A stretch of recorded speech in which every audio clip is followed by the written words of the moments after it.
All right, it's good friends, good games. We got special guests here with us today. We'll start off with the host of the show,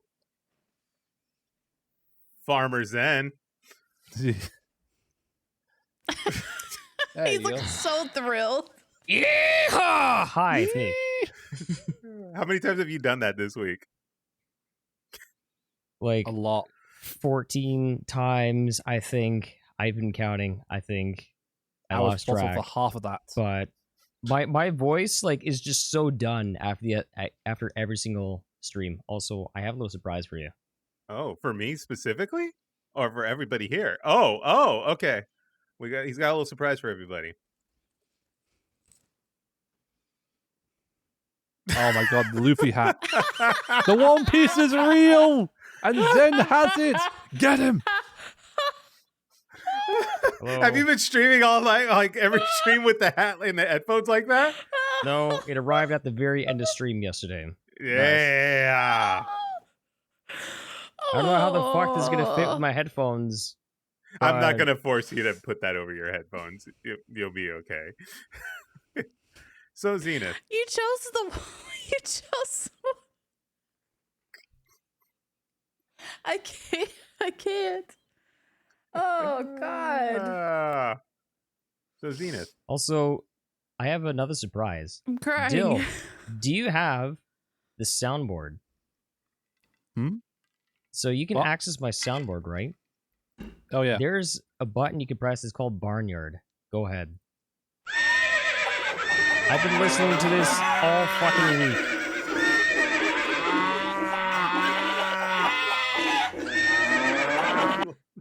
That sound effect is voices. 5 times longer, and also can get way worse. oh my god. All right, so Zenith, I have a question for you. Mm-hmm. How does it feel to sell your dignity for money? Welcome Wow. to Twitch. Welcome to Twitch.tv, where that happens on a daily basis.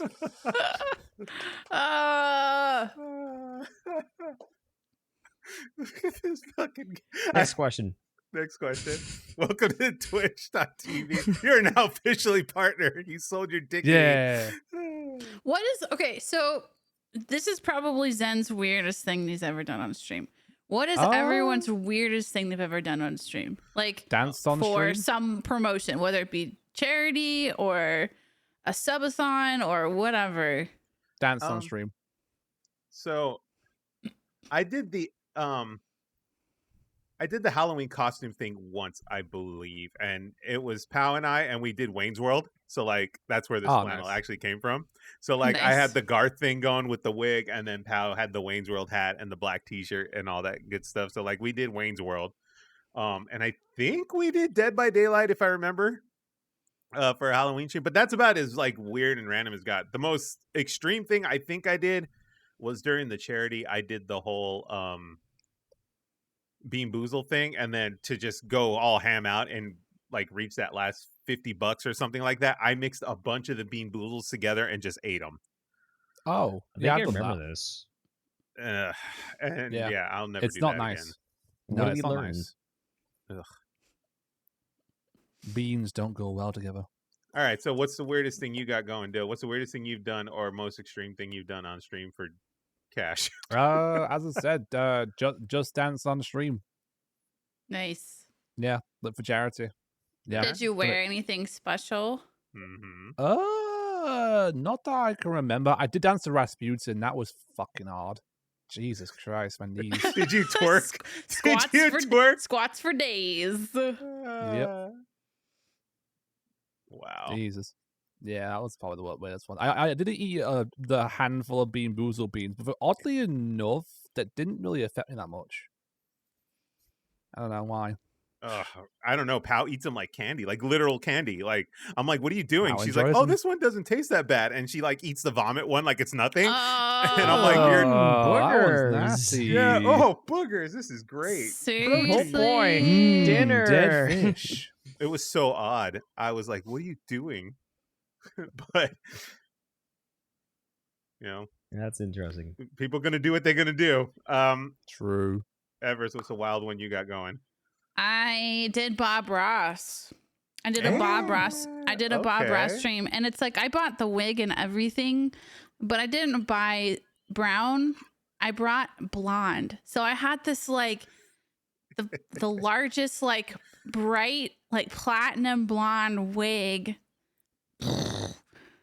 And I totally did like the whole Bob Ross thing. It was fun, but it was like okay, this is this is on the internet. This is forever. Like it was a lot. It was fun, but I would never do it again. It was very Fair enough. itchy. Yeah.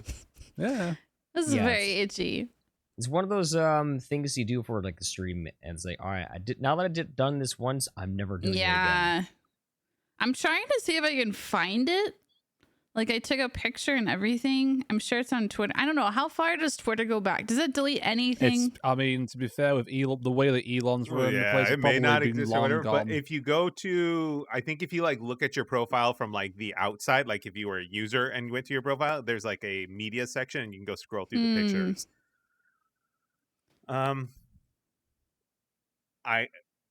I don't think this is the lowest Zenith has ever gone, but Zenith, if there's anything more extreme than this, please do share.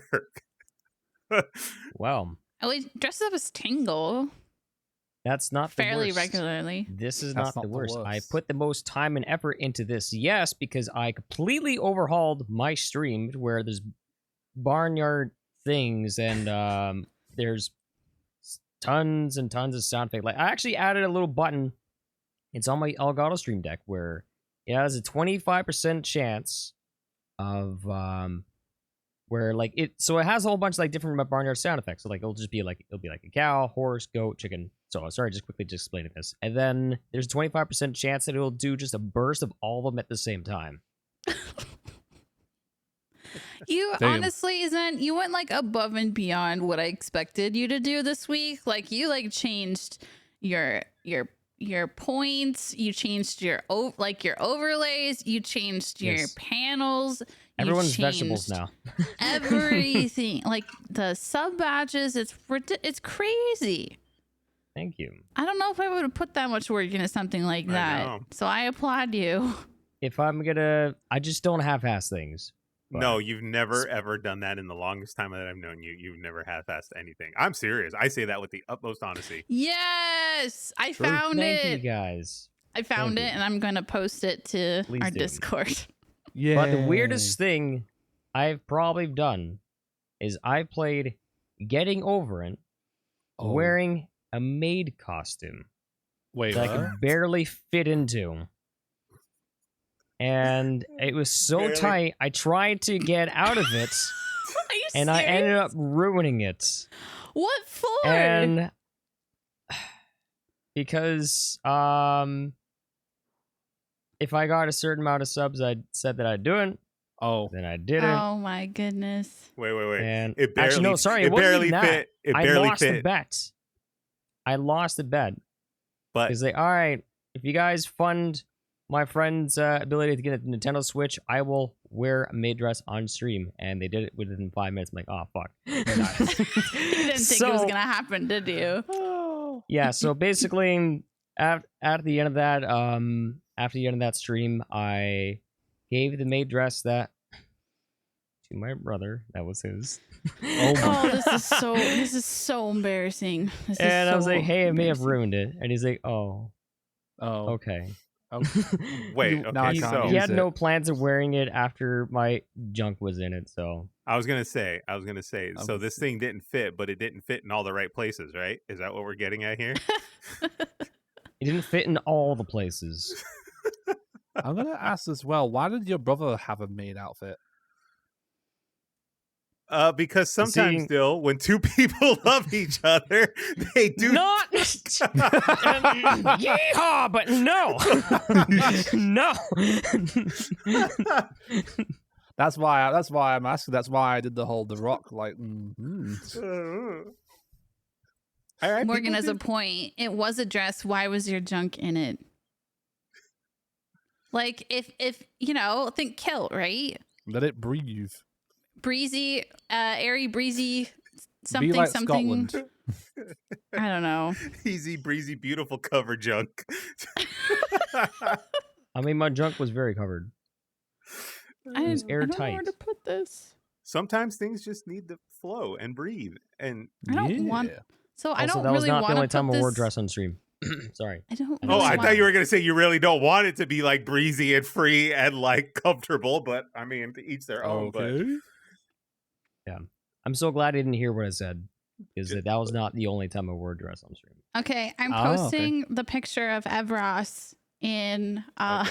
in our generals because this is the only one my phone wants to put it in. So, All right. oh, this is really embarrassing. Okay, I'm doing it. I'm All right, doing let's it. see, I'm let's doing see. it. I'm doing it. It's going. It's uploading. It's doing the thing. Oh, my God. Yes. Okay, hold on. Let me see what I can do here. Give me a second. Let me go back to OBS here. Okay. Damn. Let's see what I can It's a do moment here. It's a moment I never want to experience ever again. Hold on. Hey, Evers, could you tell me what were the 1940s like? You think that's the 1940s? Try 1980s. Can you tell us about how what was it like being on the Golden Girls? All right, ladies and gentlemen, there is Evros on the stream there. I think it's adorable. I would let this fly, okay? I hate it. I hate it. You got Zena's right though. You kind of got like this 80s Bette Midler thing going on. I hated putting it on. I hated wearing it. I hated everything about it. And it was the longest It's like 3 hours of my adorable. life. Sell out, sell out, Sell out. Sell out. I'm pretty sure there's vodka in Everest's water bottle right now. That water went down pretty Just hard. vodka? There isn't, but there needs to be. It's truly, honestly, deep down, I see nothing wrong with this. Yes, Betty White. Okay, I will take okay. it. A I will young take Betty- it. I love that woman. It's a young Betty Rest White. in I'm peace, down Betty for it. White. And I I mean, love. Betty White was a looker back in those days. She True. was. She was a She was babe. yeah, she was gorgeous. Betty White was a real babe. You know, so like, I think you look great. Um, I think this, you know, if this was like the 80s and you were like in your college years, I feel like this would fit and it would totally fit in for the time frame. God, she's so pretty. Oh, she's a cuter. Oh, She's we're so talking about cute. Betty White, right? Yeah, she's Yeah. so cute. Look at her. Okay, so if you are in the listening world right now, we've got a little theme going on today. So we are in farmer mode in support of Farmer Zen. Zen is raising money for a move, so we are all here in support of him. So first off, of course, we have Farmer Zenith with the hat and the little sheep. What on the goat? What's the goat's name? I forget. Derek. That's I a think it's Billy. Goatville. Goatville. Goatville. Okay. Oh, Okay. Goatzilla or Goatzilla. Goatzilla. Okay. It changes every day. Okay, Goatzilla. Okay, we'll go with that. All right, and then we have Farmer Dill. Hmm. He, I don't know I'm- how I feel about this costume that Dill has. I I like going. how double- Zen's I- hat is taking up literally 50% of his cam right now. It. He's doing it the right way. Okay, and then I don't know if Everis is Farmer Everis or if she's just 90s teen heartthrob here, but we have Everis with the She's a mixture pigtail of vibe both. going. Yeah, she's the missing Olsen twin. Oh yes. I see that. Maybe. Yo, you're so right. Like Full House. I see it. Yeah. Okay. Maybe you were in the 90s in your past life, Everis. You know, I've always associated myself as being more of like a 50s girl, honestly. Hmm.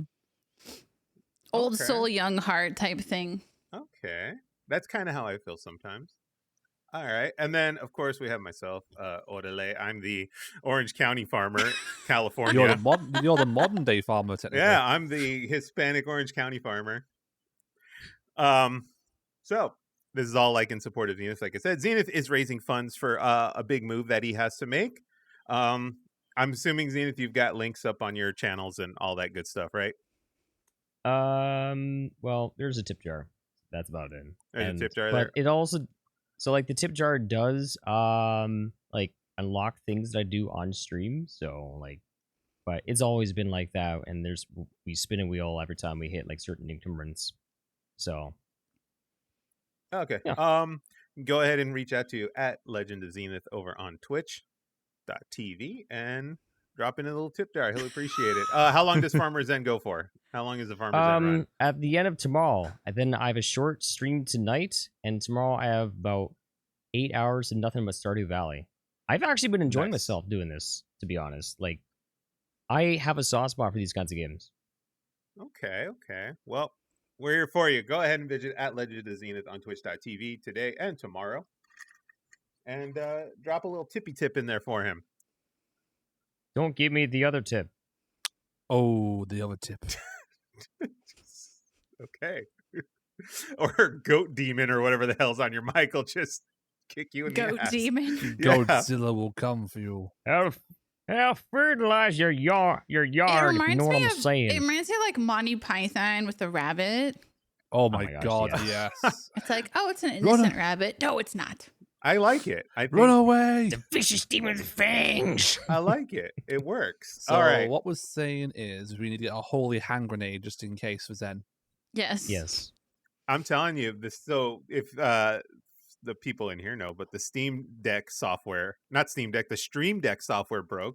So the Stream Deck don't work right now. So I'm doing this all mouse and keyboard, switching between all the scenes and everything. He's playing hard mode. I'm doing hard mode right now, and thankfully there's only 4 people on the panel today, so that's one less button I have to click in 3 different places. So there we go. Anyway, we've been off for a couple weeks here. So what has everyone been up to? We'll go ahead and we'll start with Dill. Oh, pressure. Editing, gaming, working, and I went out to go see my cousin basically for a meal because I hadn't seen her for like 4 or 5 months. Okay, what did we eat? Yeah. I had a southern fried burger which had bacon, lettuce, onions, truffle infused goat cheese, and honey glazed Oh. sauce on it. Yeah. Okay, And you I got topped that off with some loaded fries, as you would call it. They were actually called angry fries, but they were basically loaded fries, which had like hot sauce, sour cream, and bacon on, okay. and were Damn. seasoned too with paprika and stuff. I'm impressed by the Dude, truffle. that sounds What? sick. Paprika? Yeah. Yeah, paprika is like amazing on fries. Yeah, it is. Yeah. Is that what the Yeah. well, myself and probably Everis will know what I'm talking. Is paprika what they put on like the Five Guys ones? You know how the Five Guys has those for season like fries that they put in Probably. the bag? Probably, yeah. Yeah. Probably, yeah. I know I'd they say can get so. it from like the McCain's curly fries. On some of them. What is McCain's like a chain up there in Canada? Right. McCain's? Yes. It's a fry company. Oh, Okay, how do you Burger. s- we Oh, we don't have the that down here. McCain's chips. Yeah, yeah. Oh, we don't have that here. Huh. Isn't that the frozen ones right you can get in the supermarket? Yeah, we got like Orida. Yeah, from the and- supermarket. Yeah, we got Yeah. like Orida and what's the other one? Actually, I think it's just Orida. Like, I think Orida is like the only real popular one. Like, and they sell Yeah. like everything. But I mean, Oh. every grocery store is their brand. yeah, they have like their own brand, but I'm sure like, you know, Hang on. they're probably all made by the same place. For those that Oh. are curious about my meal, I'll put a post it in the general chat there in Discord. Okay, Oh, okay, we got a menu dude. link. Let's see this. Yeah, While we I do tweeted that, about it. while Dill does that, we did have a request here, Zenith. We have a request for a yeehaw. So give me 1 second. Should we all do it simultaneously? Okay, I was so that I saving can it for drag the you all end of the down. episode, but Okay, I'll do one. all right. Yeah, McCain's is just in the UK. All right. 3, 2, 1.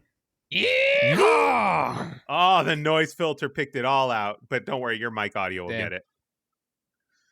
Yeehaw! There we go. That works. All right. There's your yeehaw. Thank you so much for hanging out with us. Okay. So Dill's got this truffle. I want to see this burger before we skip forward here. It actually So, looks really good. yeah, let It me see was this really burger. good. It would cost me only like $14.50 for that plus the loaded fries. Isn't the euro and the US dollar like pretty much 1-to-1 at this point? The euro? Oh well, Dill's in pounds, so No. Oh, that's I'm in right. pounds. They're not in Oh. euros anymore. it looks so Mhm. crispy. It was. What is the pound to USD conversion at the moment? It's all over the place right now. That's the honest answer. Yeah, I think it's something like 1.27 US dollars. That sounds about right. Yeah, Damn, this looks good. it was good. It Oh. was good. So like, That what would did be they like a- season? What did they season the batter with? I wish I asked them. I don't know. Okay. Honestly, It looks good. I don't know. It was good. Yeah. Also, when I saw my cousin, she recently got engaged to her partner, Congratulations. to her. and the congrats. main reason why she wanted to see me was that she asked me to be the usher at her wedding. Oh, we're gonna see our boy in a Aw. suit. Yeah, so I'm gonna have to like pick up a full new suit. I got like 2 years to get a new suit and everything like that for it. But yeah, Okay. Here's a little tip for you. Have you ever owned a suit before, Dill? Like I've adult had a suit? suit before, but it's probably like too small for me now. Okay. So when you get to that time where you need to buy a suit for like work or special occasions or whatever, always navy or gray. Because That's it not my can- go-to. It will. You can throw anything underneath it and it will work. So like you could do any color Yeah. shirt basically, and it'll work. And you can take those Yeah. two suits and you literally, guys, for you gentlemen out there that are getting into the work world and are like worried about like having to pay for suits or whatever, you can get suits like Ooh. cheap, like I'll good just suits show you cheap. what she gave me. So she gave me a custom Pokemon card to announce it, basically, like that. Aww. Aww. Look, she got that That's made, basically. cute. Yeah, yeah. So that was cute. Did everyone get a Pokemon card, or was that like Yeah, yours? everyone, Okay. everyone who was made an usher got one, basically. Okay. Dill, I think you'd be great in gray. I I'll be think wearing one. yes. I think Dill needs to do Personally. gray. Yeah, the James if- Bond Gray. gray. Because blue, I think, would make your hair stand out too much. Hmm Okay. I think I Dill think needs gray would be a good color for you. But does she want all her ushers of the same color? She hasn't specified. It's early days, really, at this point. Like they only got engaged like 2 months ago, and they're planning the wedding at the moment, and it's not going to be like 2025, I think, for the wedding. Okay. Yeah. Man, putting me to shame. I got engaged last November, and we still don't have a date yet. Yeah. Have you been like secretly in that Pinterest mode though, where you're just like going through Pinterest and scouring like ideas? No, we established that we're doing a destination wedding. So it's gonna be like super close knit, like super like cheap. And then we're probably gonna stream it. So Okay. Okay. Okay. because we just know too many people globally, Right. and there's just no way we can satisfy everybody. Somebody That's would, fair enough. and it's not like you can satisfy anyone anyway. It's like your day, whoever can make it can make it. But it's like would have been like, I don't know. It's like both Josh and I have lived in 2 different states for a long period of time. So it's like if we are here, then everyone would be here, Right. but none of the people I know would be here, and vice versa. So like we just thought it would be better to just kind of go where we wanted to go, and then whoever wanted to watch it can watch.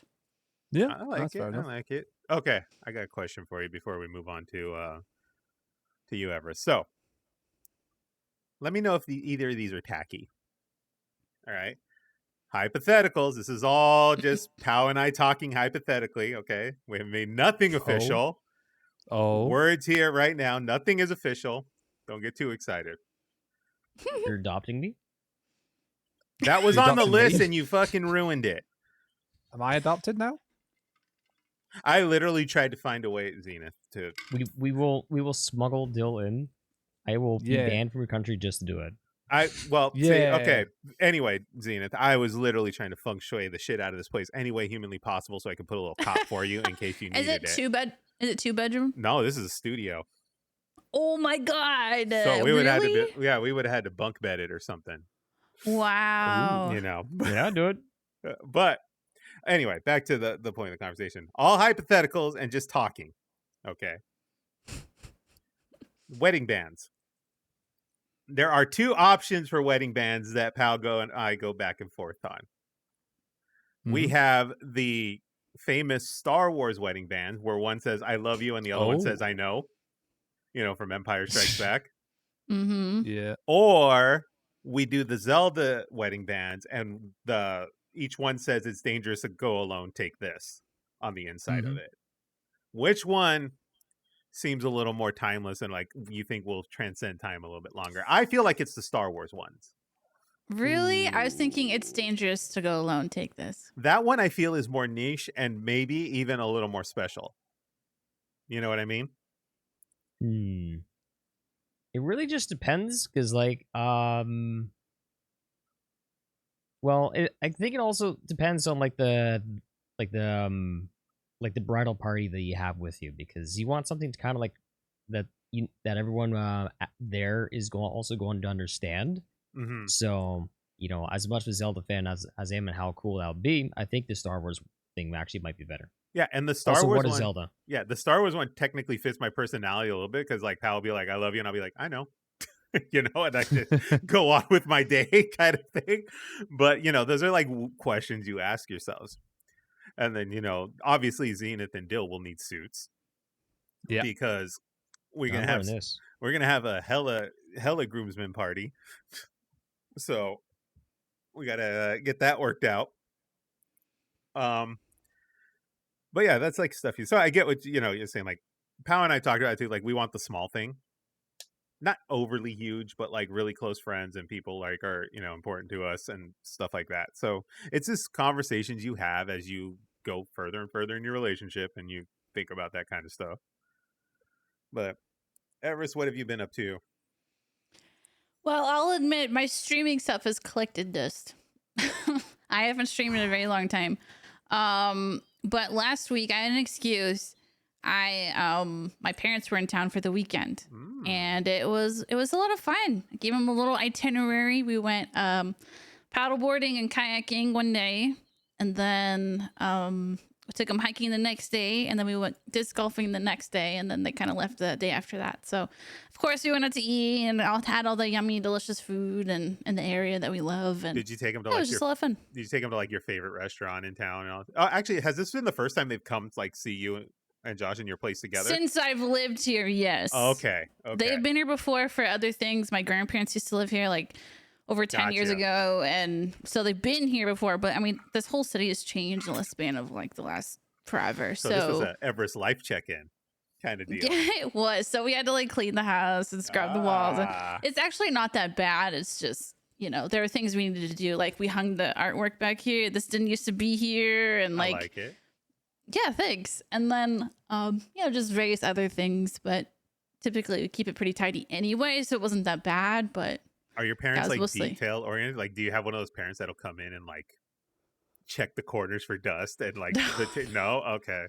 No, Josh is that kind. He's that kind of person. Like I'm like that. He doesn't care unless somebody else is gonna be here. In which case, then he goes full ham and like starts to, take a toothbrush in places. Yeah. You know what I mean? Like.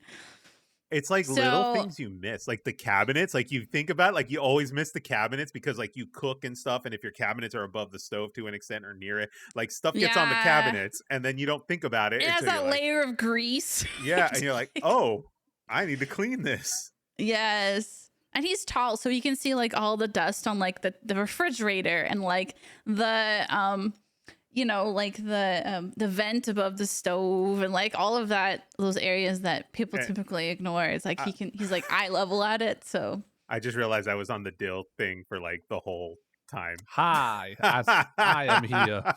Sorry, I was listening to everybody and I forgot to change it. But yeah, so yeah, I'm one of those people too. And then my mom laughed at me because I told her one of my cheat hacks.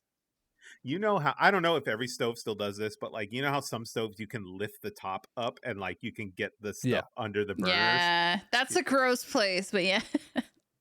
Definitely some of that. I cleaned the oven. My mom laughed at me because didn't do it? No, I did it. I took the vacuum and I put the suck attachment on the hose thing and I just sucked that shit right into the vacuum. There wasn't any like oil or grease or like spillage or anything. I don't under use there? no. I just use the sprays. Like I just use cooking Yeah. sprays, so it's not really like a splatter mess. But Oh, like I just okay. went under there and sucked all that shit up with the vacuum, and There then you go. my mom's like, "Are you serious?" I'm like, "Yeah, it worked." And My I did dad it in, uses the vacuum for everything. and I did it in like everything. 2 minutes. It was like done, and then I closed it up, wiped the top down. I'm also back on this Hispanic vibe. I've been discovered the Fabuloso, the like Hispanic all-purpose cleaner that Oh, nice. What's the every sweet Fabuloso? it's a cleaner like a Mr. Clean or whatever, but like Fabuloso is fabulous in Spanish. But this stuff cleans anything, dude, I don't and it's think. cheap. Dill, do you guys have Mr. Clean and We have UK? Mr. Clean, yeah, we do. Okay. I discovered Oh, okay. Persil. Persil is like the British Persil, from yeah, what- we have. Why is Tide it from what I purple? hear. They Why have is it different purple? colors. Okay, I'm gonna say I found the purple one. Yeah, there's different colors with different scents and stuff. But like that stuff cleans anything, and it's cheap. You can get it at the dollar store. It's cheap. We have Febreze. Okay. Living it on up over there. Yes, So, sure. living the life. So we yeah, rich. We buy Febreze. we buy Febreze. No it- dollar we store eliminate here. It, it eliminates odors very well. That's all I have to say. It's actually cheap too compared to the little things you put in the pods or whatever that you Mhm, stick around yeah. your house, dude. That stuff's such a scam. Yeah, the plug-in glaze stuff things Yeah. are like, man. Those little things last like a week or two, and then like it's another $5 per each, and I'm like, this is a Mhm. scam. Nope, I'll just Yep. Febreze it myself. Yep. Do it my way. Zen is still on the farming arc. Yes, Oh yes. He's never left the farming arc.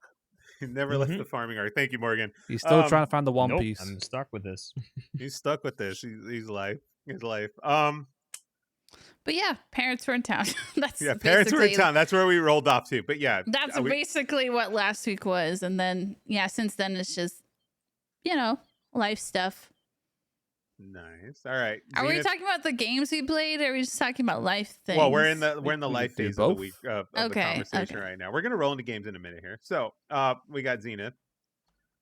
Zenith, you've obviously been busy, but Yep, anything outside of streams? I know you're living a really, really busy life right now. Anything you'd like to share or? of farmer life for Zen. Mhm. Well, I was actually looking at the house that I'm gonna be moving into yesterday, and well, the room's a bit cramped, but turns out that I can just fit everything that I need in there. Like just, all my stuff. It's 100% going forward. But I was actually mentioning to Dill and Everis that like while you were having a poop break, that Thanks. I needed to. Thanks. Taking is shitty. So we have another roommate, and his name is Arnie, and he's 7 years old.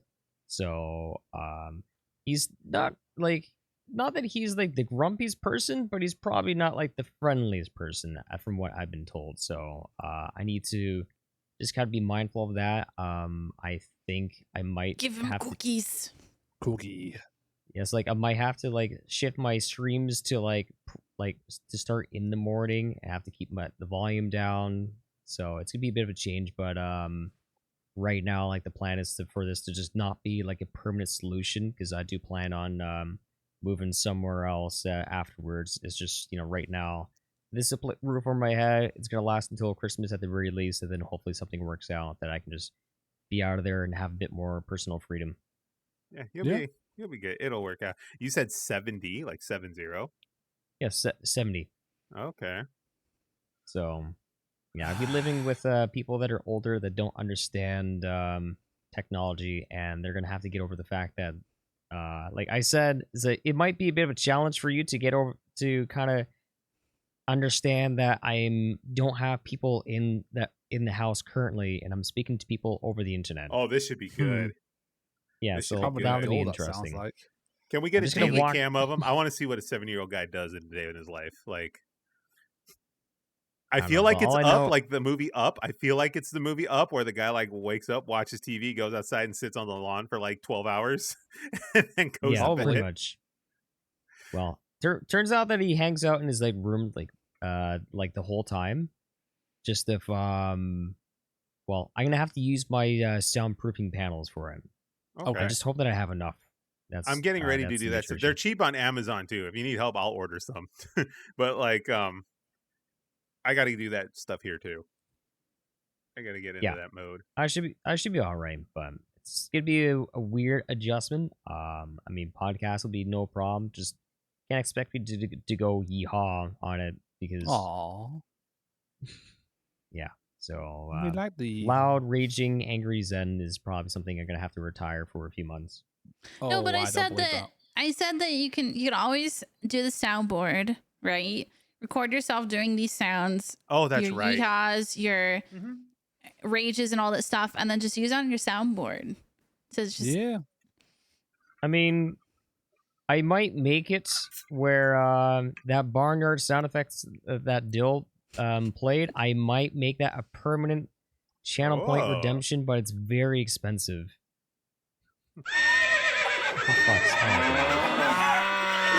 Thank you. I turned off my headphones recently. that's So I'm- so loud. Huh? So What did somebody It's say? Did even someone say louder when something? played I on can't hear shit.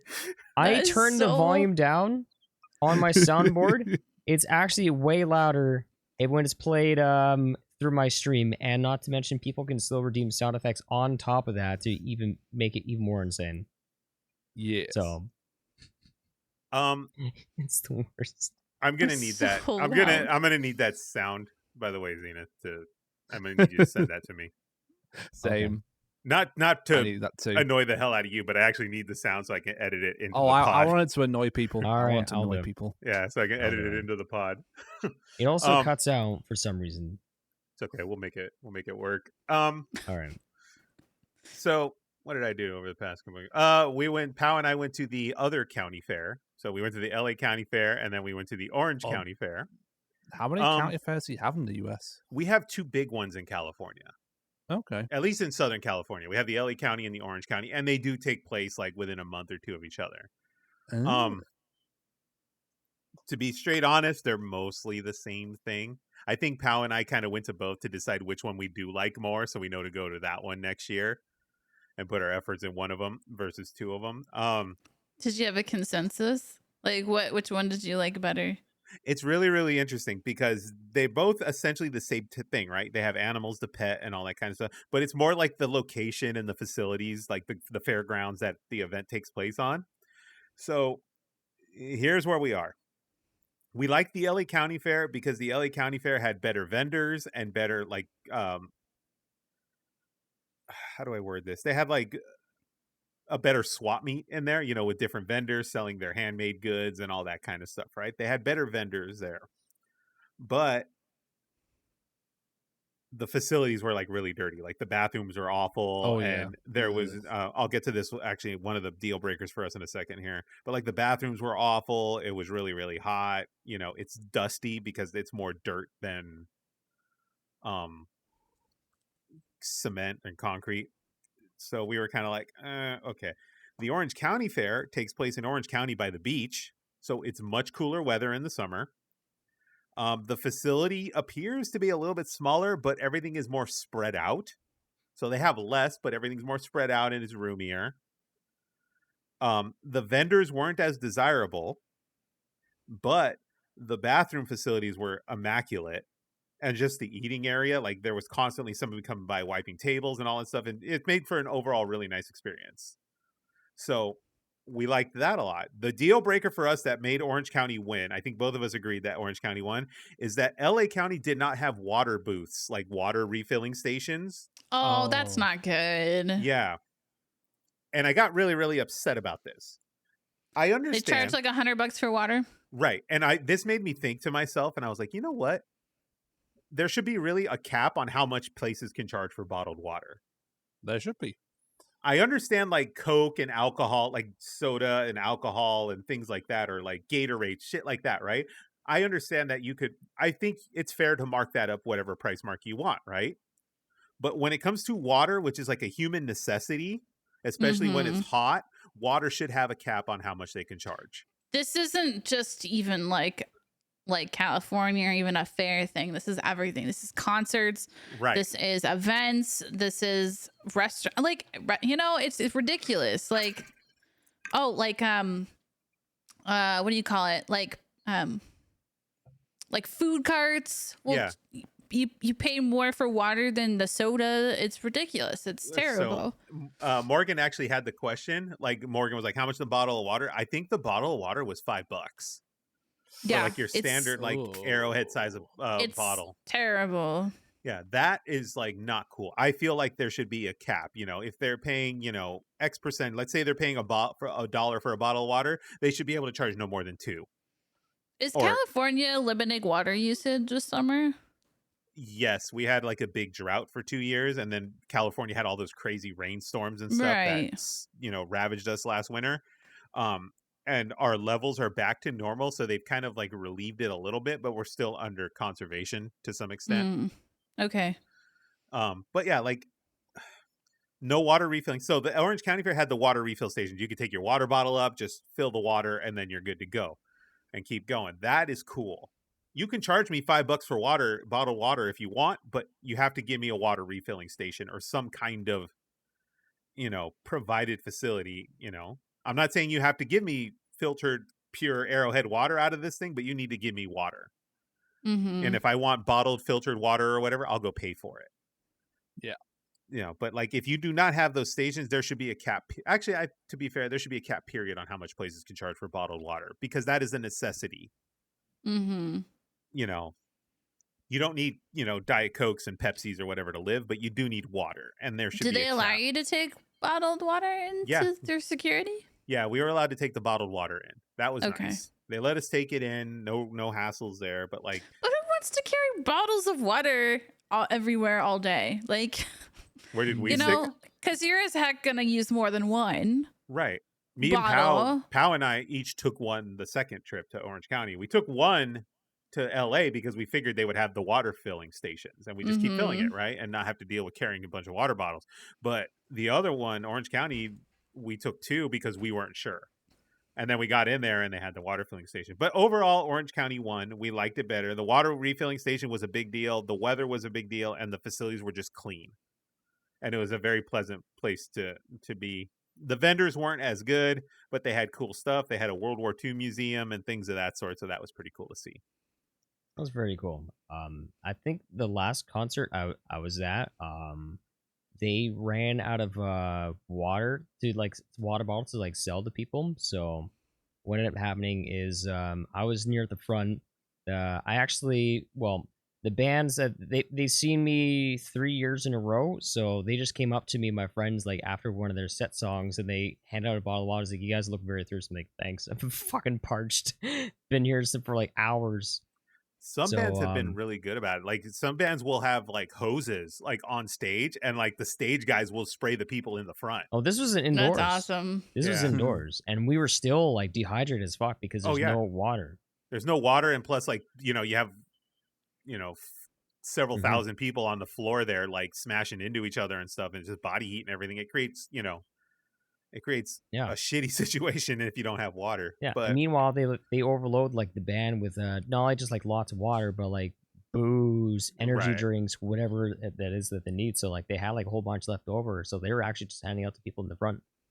Yeah, it's and crazy. Also because we were pretty nice, because like I was watching after I was seeing this was during my heavy metal days. I was seeing the band Death Angel, and nice. I was watching over the lead guitar's bike, so like he recognized me. So yeah. Oh, I did forget to mention that we saw Foo Fighters last Friday. How was it? Ooh. How was it? Cool. Oh, it was so dope. It was amazing. We got the nosebleeds of nosebleed seats. It was so nosebleedy, but it was really cool, because you know how some concerts they just play through the music and they don't even they don't change it up, or they don't interact with the audience very much. They totally did. They were like they're interacting with everybody, and they like with their songs they like would repeat verses or repeat sections or have longer solos, or it was just amazing. And we were kind of worried because like if you like arena concerts are echoey.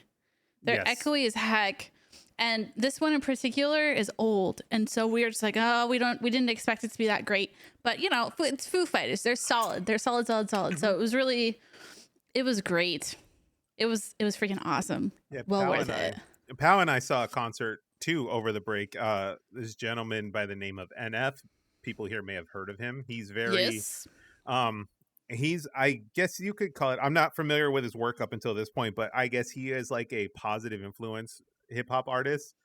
He doesn't have like any cussing in his songs, and he writes a lot of things about like mental health and things like that, and tries to put like a positive spin on, you know, situations. And he's one of those artists, like you were like, not like the Foo Fighters, but the opposite, where everything is a fixed show. So like he goes through these songs one by one and, you know, just kind of plows through the show, but everything has an element to it, like stage, you know, lighting, movies playing in the background and all this kind of stuff. So everything is very like timed and perfect to pull this off. But he does reserve a segment. For the record, a show like that is not a bad thing. I just enjoy the ones where it's like you can go to it multiple times and have a different experience every time. I totally Those agree are with you. also fun. I'm not against either, because, well, I'm only against the one I went to is if it's not good. Like if it's like a lighting, if it's an experience, like this gentleman puts on an experience, like the lighting, the movie, the set, everything, it's an experience. And I was like, this is a really good show. I was thoroughly entertained. But at the end of it, you know, he takes 10 to 15 minutes and does acknowledge the crowd, says his thank yous and all that kind of stuff. And then he goes into the final segment of the show. But everything is so timed and fixated and perfect for execution that, yeah, he does not have time to interact with crowd and stuff like that, like talk to, you know, and acknowledge and stuff like that until certain points where they allow it. It was a great show. To wind down before we get into video games here, by the time you guys see me again, I will be 40 years old. Oh, Happy birthday to you. Happy birthday to you. It's a big one. It's a big 4-0. So Wow. I was asked how I feel about everything. I took 30 a lot harder than I'm taking 40. I think when I hit 30, I thought my whole like youth was over because my 20s are done, and like, you know. I thought the 30s were better than the 20s. Yeah. I feel feels like like the 30s are better than the 20s, but you know, to each their own, right? Yeah. I think 30s, you know, if your life is on the track that a majority of people's is, like 30s tend to be that life part where you're kind of becoming stable in extent. But I understand, you know, the world and like the economy and everything now is making that very, very difficult for people in their 30s. So I'm with you and I feel you on that. But generally, you kind of develop who you are in your 20s, and then in your 30s you kind of solidify it, and you know, you find your place in the world, and you realize that 40 you just kind of like keep rolling with it, and you're supposed to stay comfortable with who you are, and you know, be comfortable with, you know, who you are as a person and where you are in life, and you know, you age gracefully into old manhood. So I think I'll be okay. 40 seems okay. I'm not too like concerned about it or anything like that. I might have mild midlife crisis going on. I've been looking at motorcycles again. oh no. I'm getting there. But yeah, I'll be 40 years old. It's gonna be a wild one. Not really, but Leaving us behind in the 40s. nah. Well. But I've just taken a couple days off. I've been relaxing and just like playing games and living life, and I'll see you guys again soon, and I'll be a little bit older. Well, 30-year-old Erik is checking out. Do you want us to be like, hey, Erik, now that you're 40, how do you feel? No. yeah. How do you I feel, hate that dude? question. Hey, Everis, you're 16. How do you feel? Same as I always do. I hate it when it's like, what's it called? When it's like 1 year later. Hey, you are now 36. How do you feel? I'm like, same as yesterday. Like, Yeah, Still in exactly. pain. Exactly. for like 20s, 40s, 50s, I can get it. You know, like I get it.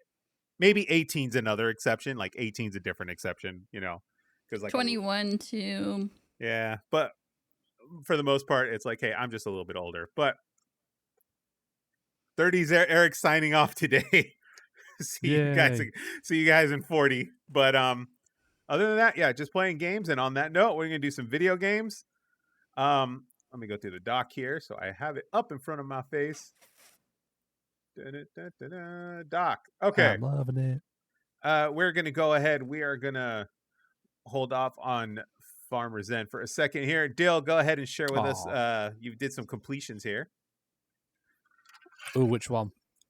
You got a nice one. Let's talk about Detective Pikachu. Did the manly voice live up to it?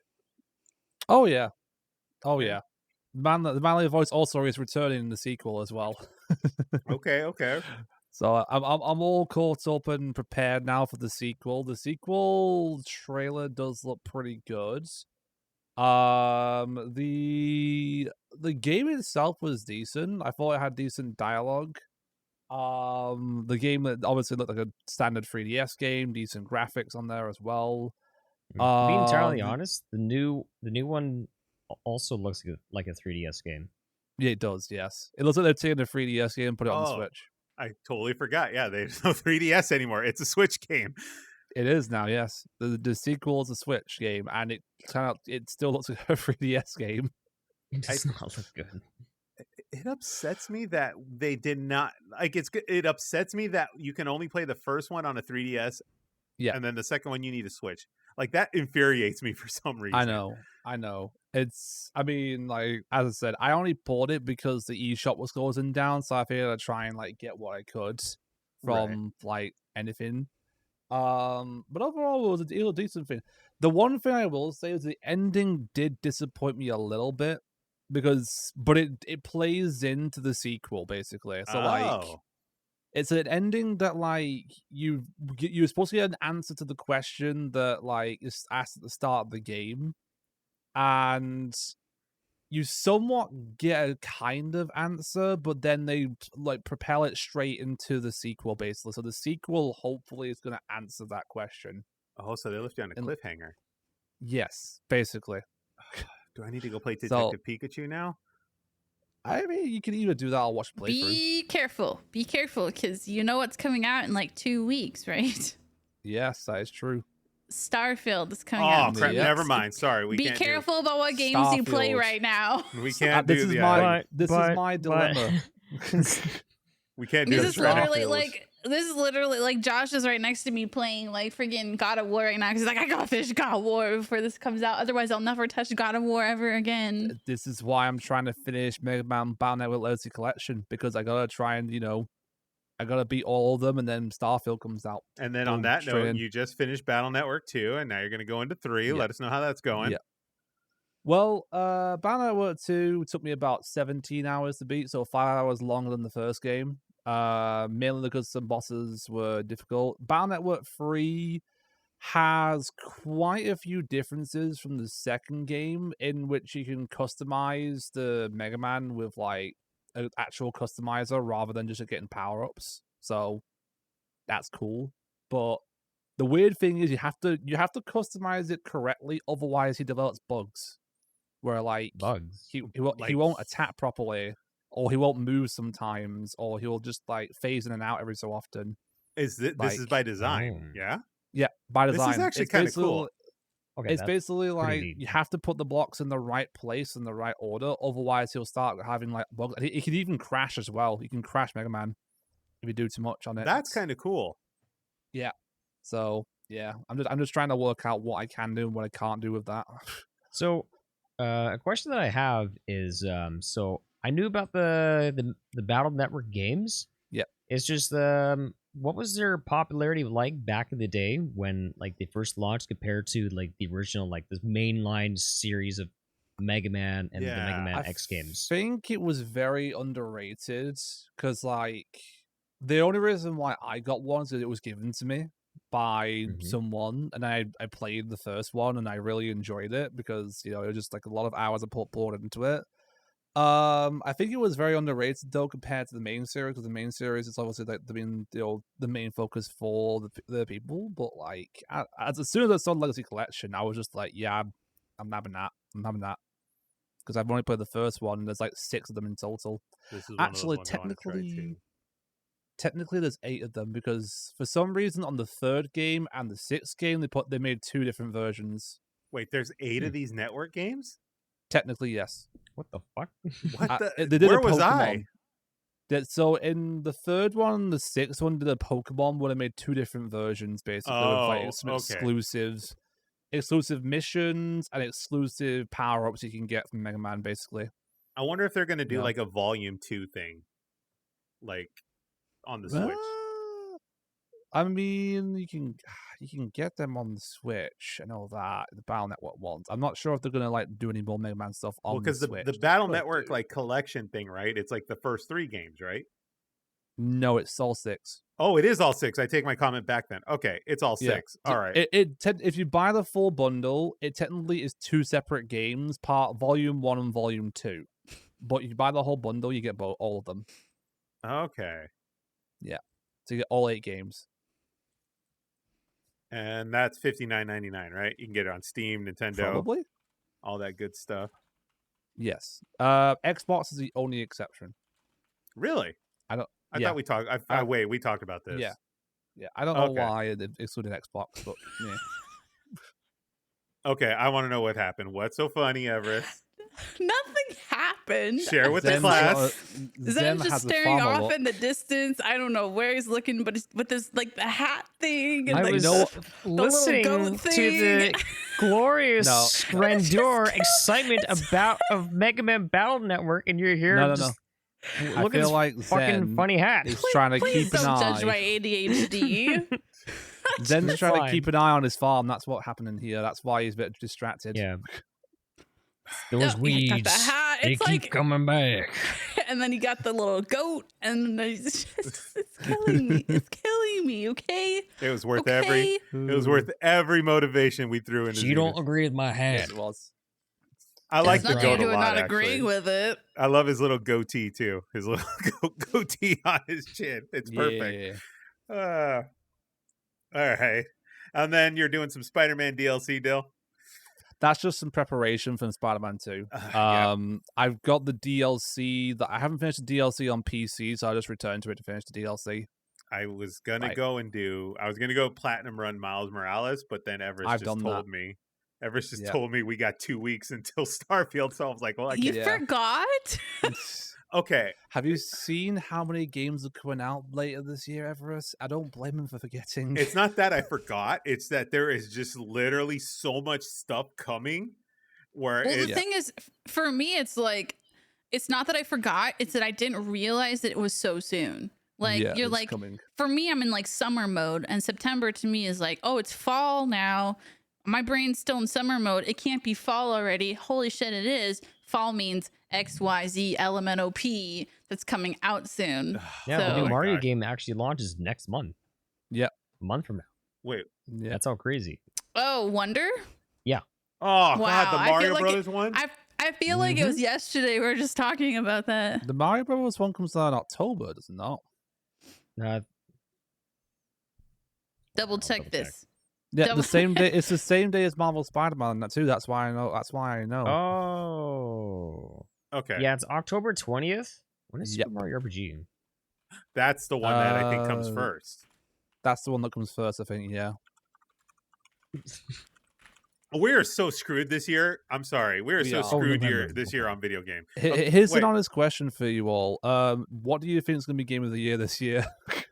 Hold on. That could be a whole episode. Hold on. It's gonna be a what's whole Hold episode. on. Let me tell you, it's going to be Farming Simulator 23.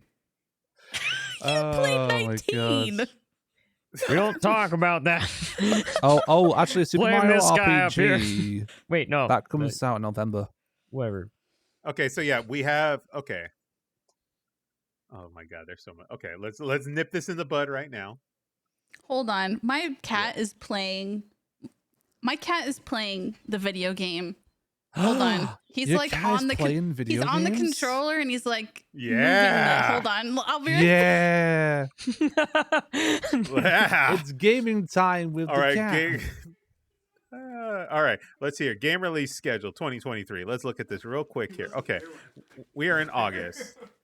Hang on, let me look at the 20. I got Also, the only here the Game On Informer Good article. Friends, Good Games, can we get Pussy to play Yes, video I games? know, I I'm know. sorry.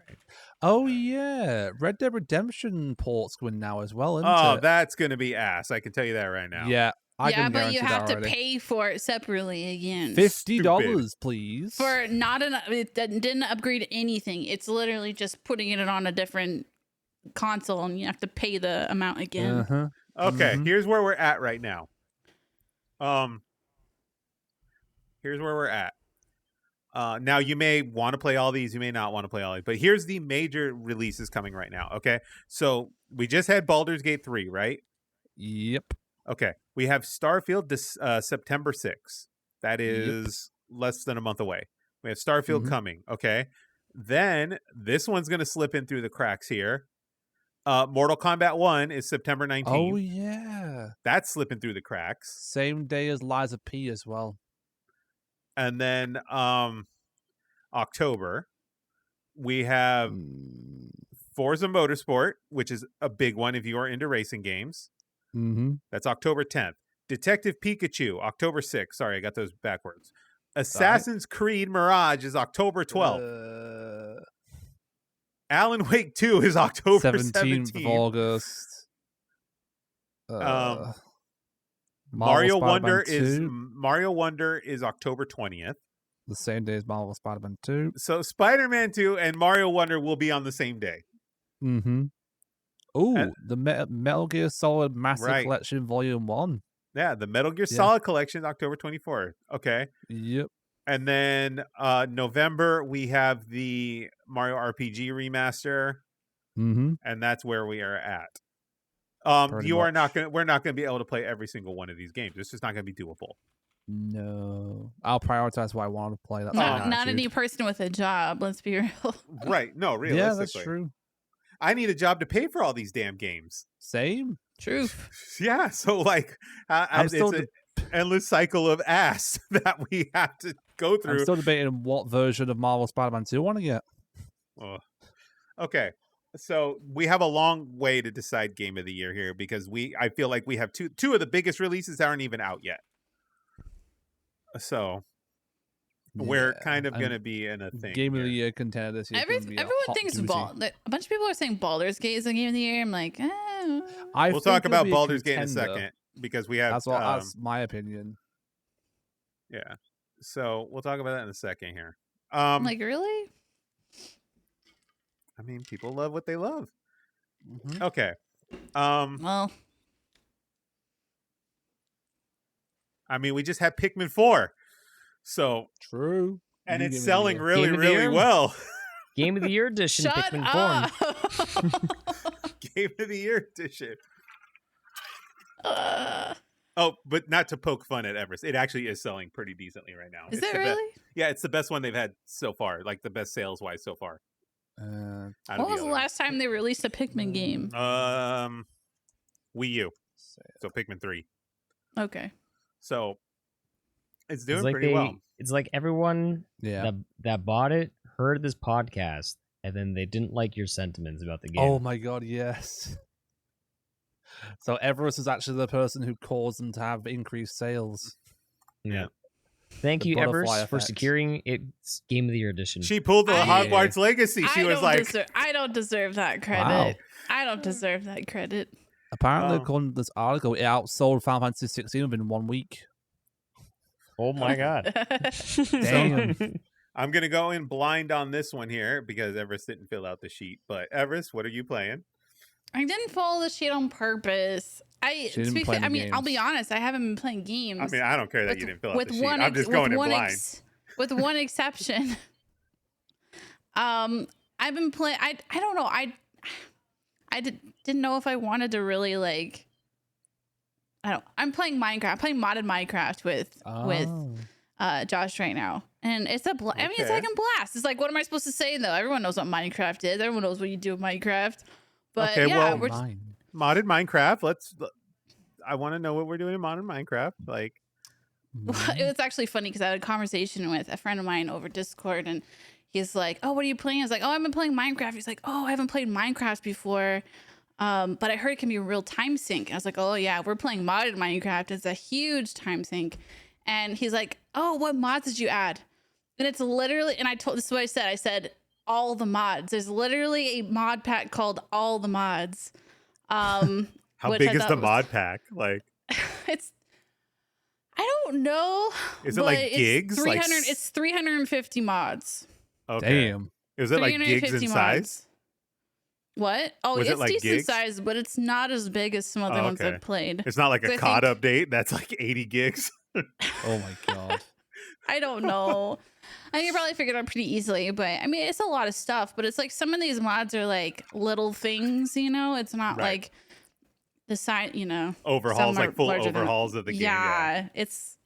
They vary, but yeah, it's kind of right. It's like, oh, how many mods do you have? Like all the mods. Nice. But All the mods. And then they keep patching it with the more mods. Like they're literally Mhm. living up to their name. Here's a question for us here. I don't know if Morgan is still in the chat here and she can kindly Google that for us. What has more mods, Skyrim or Minecraft? I feel like Skyrim. Skyrim might have more. Minecraft. Really? Yeah, Yeah, Minecraft Minecraft. has more mods. Morgan, can you get Easily. us a consensus on Prom's question? What has more mods, Skyrim or Minecraft? And then let us know the result here. But Holy. Okay, so Minecraft as of March 2022 had over 100,000 mods. whoa. Yeah, there's every. I mean, the Yep. thing is it's so diverse, and you can do so much with it because it's so simple to begin with. And it's also Oh. like very easy to develop for because everything's just all blocky. Mm-hmm. It does say here that Skyrim has 70,000 mod submissions on Nexus Mods and 28,000 on the Steam Workshop. So there's So it's well, close. some of those might be duplicates. We can't necessarily Yeah. judge that. It's Okay, so I'm going to say there's kinda 70,000 mods. Yeah. You know, at most there's probably 80,000, give or take. Mhm. But Yeah. that's insane that there's over 100,000 on Minecraft. Yeah. Oh Yeah. my god, You can essentially like install a mod and play an entirely different game. that is Like there's insane. there's a mod pack for Minecraft that's literally called Farming Valley. And they take the ideas behind Stardew Valley and put it into a Minecraft game. Oh my god, Zen, you should have played that. Is there a Skyrim mod? Is there a Minecraft mod for Skyrim?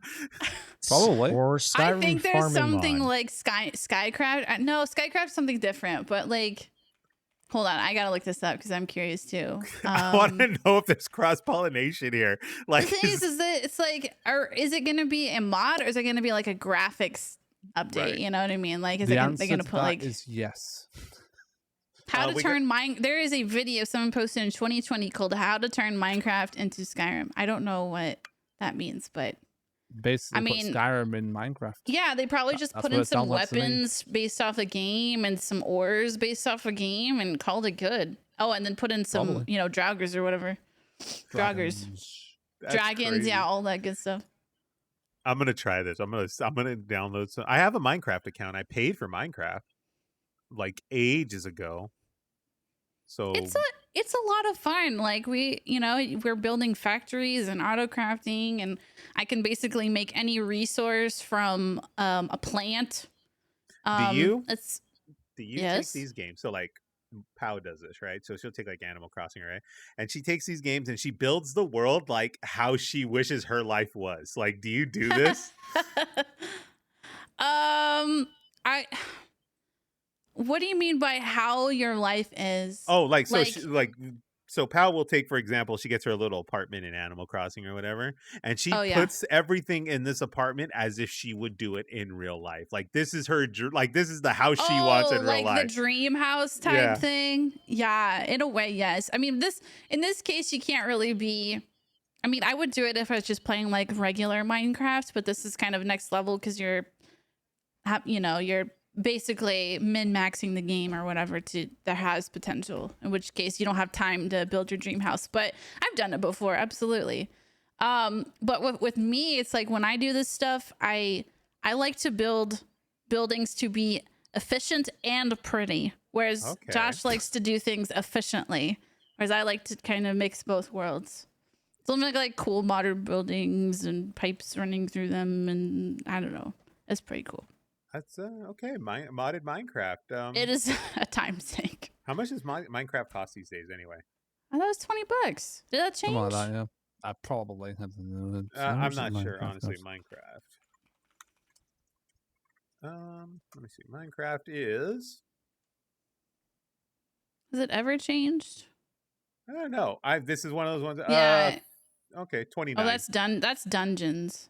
Oh yeah, the Java Back in edition's my like day, Minecraft used to cost $13.99. $30 now. Yeah, $30. $30 Minecraft. You can get it on Minecraft.net if you haven't had it yet. I'm not sure why you wouldn't have it yet, but there you go. Yeah. $30.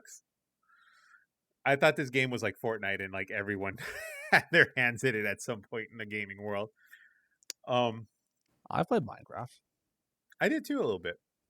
Yeah. I downloaded the thing here. All right, Farmer's End's gonna go last here because he's playing like the big release this this month. So All the releases. Yep. Are here. I'm playing the latest and greatest release. Farming Simulator 19. That's a very good one. My personal favorite game of the year. I couldn't figure out how to I leased a truck. Couldn't figure out how to return my lease, so I drowned it in the lake. Played Stardew Valley Expanded.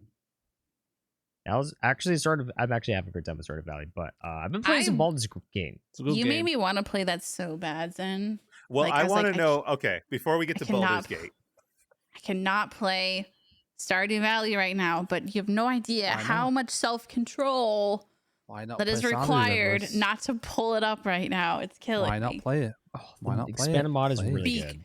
Because Starfield. You've got a few weeks. You can play a bit of the Starfield the Stardew Valley. No, Yeah, I can't play Starfield Minecraft Valley. and Farming. I can't play those Starfield at the Valley same is time. here. well, No. I'm sorry, Farmer's End, that Farming Simulator 23 was out of the investor's price realm here. Hey, I still played it. Hey, it's still supported, all right? There's still patches. 2019 is fine. How is Yeah. Farming Simulator 2019? So there's a few clips that should I send a couple of clips from what happened that stream just so that Eric can Yes, just please see what drop them happens? in the clip batch there because we're gonna put something I together. promise you, I took things very seriously. I can only imagine. All right. Hold on. Let me just see if I can just share this. Should I, Morgan? Can you pop some of them into general chat for Eric? Yeah, let's. So pop some basically, clips. I had a good time. I did successfully grow crops, so that was my goal because I didn't do any of the tutorials. I went straight in Nice. and like I any tried real to just farmer figure it would. out on my own. Real farmers don't So- learn; they just do. I successfully harvested crops. I Okay. successfully transported wheat to the shipping place Facility. where sorry, like I think it was the grain mill. Okay, So I okay. sold. So I made money. Actually, not only did I make the money back that I spent from drowning a couple of tractors in the lake, but and then I also planted crops. I harvested fields. I may have harvested a few souls along the way. Oh no. I bought a chainsaw. I may have Ooh. jumped on the roof of a car. Oh.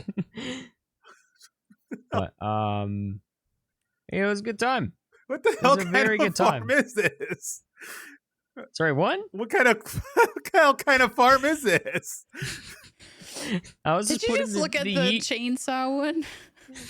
I put yeehaw on chainsaw. That's all. All right, let's take a look at this here real quick. We're gonna Put go it here. up. Put up on stream. Yeah, give me a second. Can you put here. up on stream?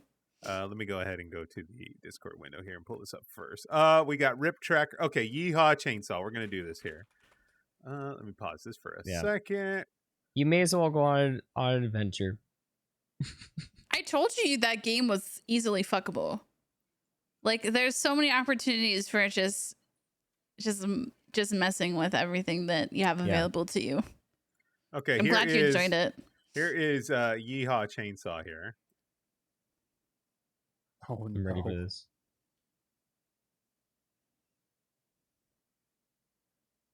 Yeah, you only have to play a couple. Oh, what do you do? What the? Well then. Oh, it's still going. Yeah, you can pause it there. No, is this where it gets worse? Is this the good part where I pause it? So Okay, let me find. I do have some questions here about Farming Simulator 2019 because I'm curious. Okay. Yeah. I'm happy to answer any realistic farming questions you may have. Okay. How serious does this actually get? So, like, can I go buy like John Deere tractor? Is there like can you buy Yes. better? Okay. There is like a whole different catalog for shopping where you can actually shop via brands. Interesting. And yes, they have John Deere would be John Deere. They also have Steel, which is like the branded chainsaw that I bought. okay.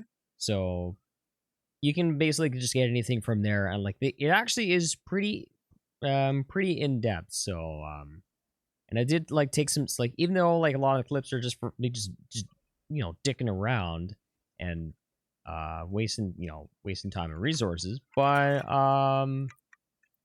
like it was actually quite impressive about how they were also trying to like make it seem real about how much of a struggle it is to be a farmer, and with the kind of work that goes into it. Well, what you don't also understand though, gaming wise, is that there is a modded community behind Farming Simulator as well. Yeah. And so if it doesn't exist in game, it exists somewhere. Mm-hmm. So you can find whatever. I'm sure you can find whatever tractor, whatever anything that whatever building, whatever tool, it'll exist somewhere. Yeah, exactly. They'll just steal all those just steal resources and assets and just sell it for money. Why not? This is a good question for you, Zenith here. Are you running an organic farm or are you raising GMO seeds and pesticides? Are you killing us or are you looking out for our health? I am fertilizing the land with my own all right, stop there. question. Stop there. I did draw a well, no. penis I want to know. I want to know. Wheat field. I want to know. That's another thing I did. So if you're fertilizing your own lawn, are you doing the dog method where you kind of like scrape your ass on the grass and Oh my god. Come on, answer the question. Yes. Are you talking about those dogs that sit on the ground and just like drag themselves? Yeah, they wipe their Booty ass hole on the ground. They literally wipe their ass. I thought they had worms.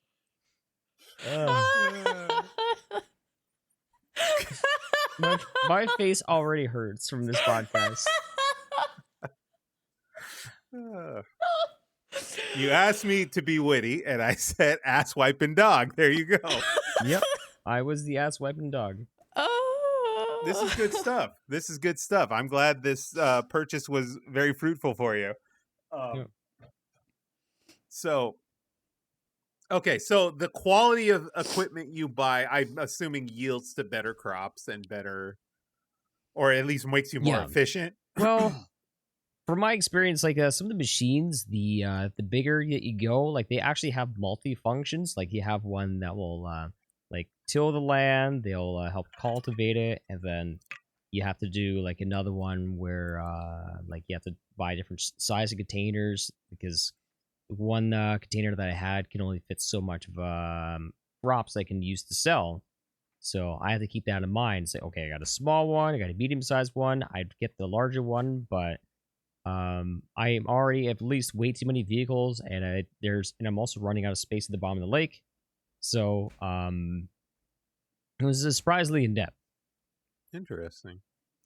Farming Simulator 2019, everyone. I think it was $19.99 on Steam there. And you're of course doing this for your fundraising stuff for your move here. So Yep. I do want to hear about Baldur's Gate 3 because that seems to be the big release this month. So let's hear a little bit about Baldur's Gate 3. I've never touched a Baldur's Gate, so you will talk to me Same. like a wee child. neither have I. Neither have I. Do you guys has anyone here played Dungeons and Dragons?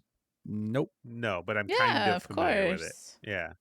If you like Dungeons and Dragons, then Baldur's Gate 3 will be your playground for the next 5 years. Because it takes everything you can do in Dungeons and Dragons, whether it be just any small actions, just goofy things to mess with people. I mean, fuck, you can yeet squirrels if you wanted to. Nice. there is it just opens up like is it, I think that someone posted a meme in my Discord where it says where it showed Tears of the Kingdom, said, oh yeah, take a look at the crazy awesome things you could do to Tears of the Kingdom, and then there's a screenshot of Baldur's Gate 3 and it said hold my ale. And it took everything, it just blows me away with what you could do with it. You can actually run an online multiplayer campaign with 3 other people, and kind of like in D&D, you can mix classes. You can do like mixed races.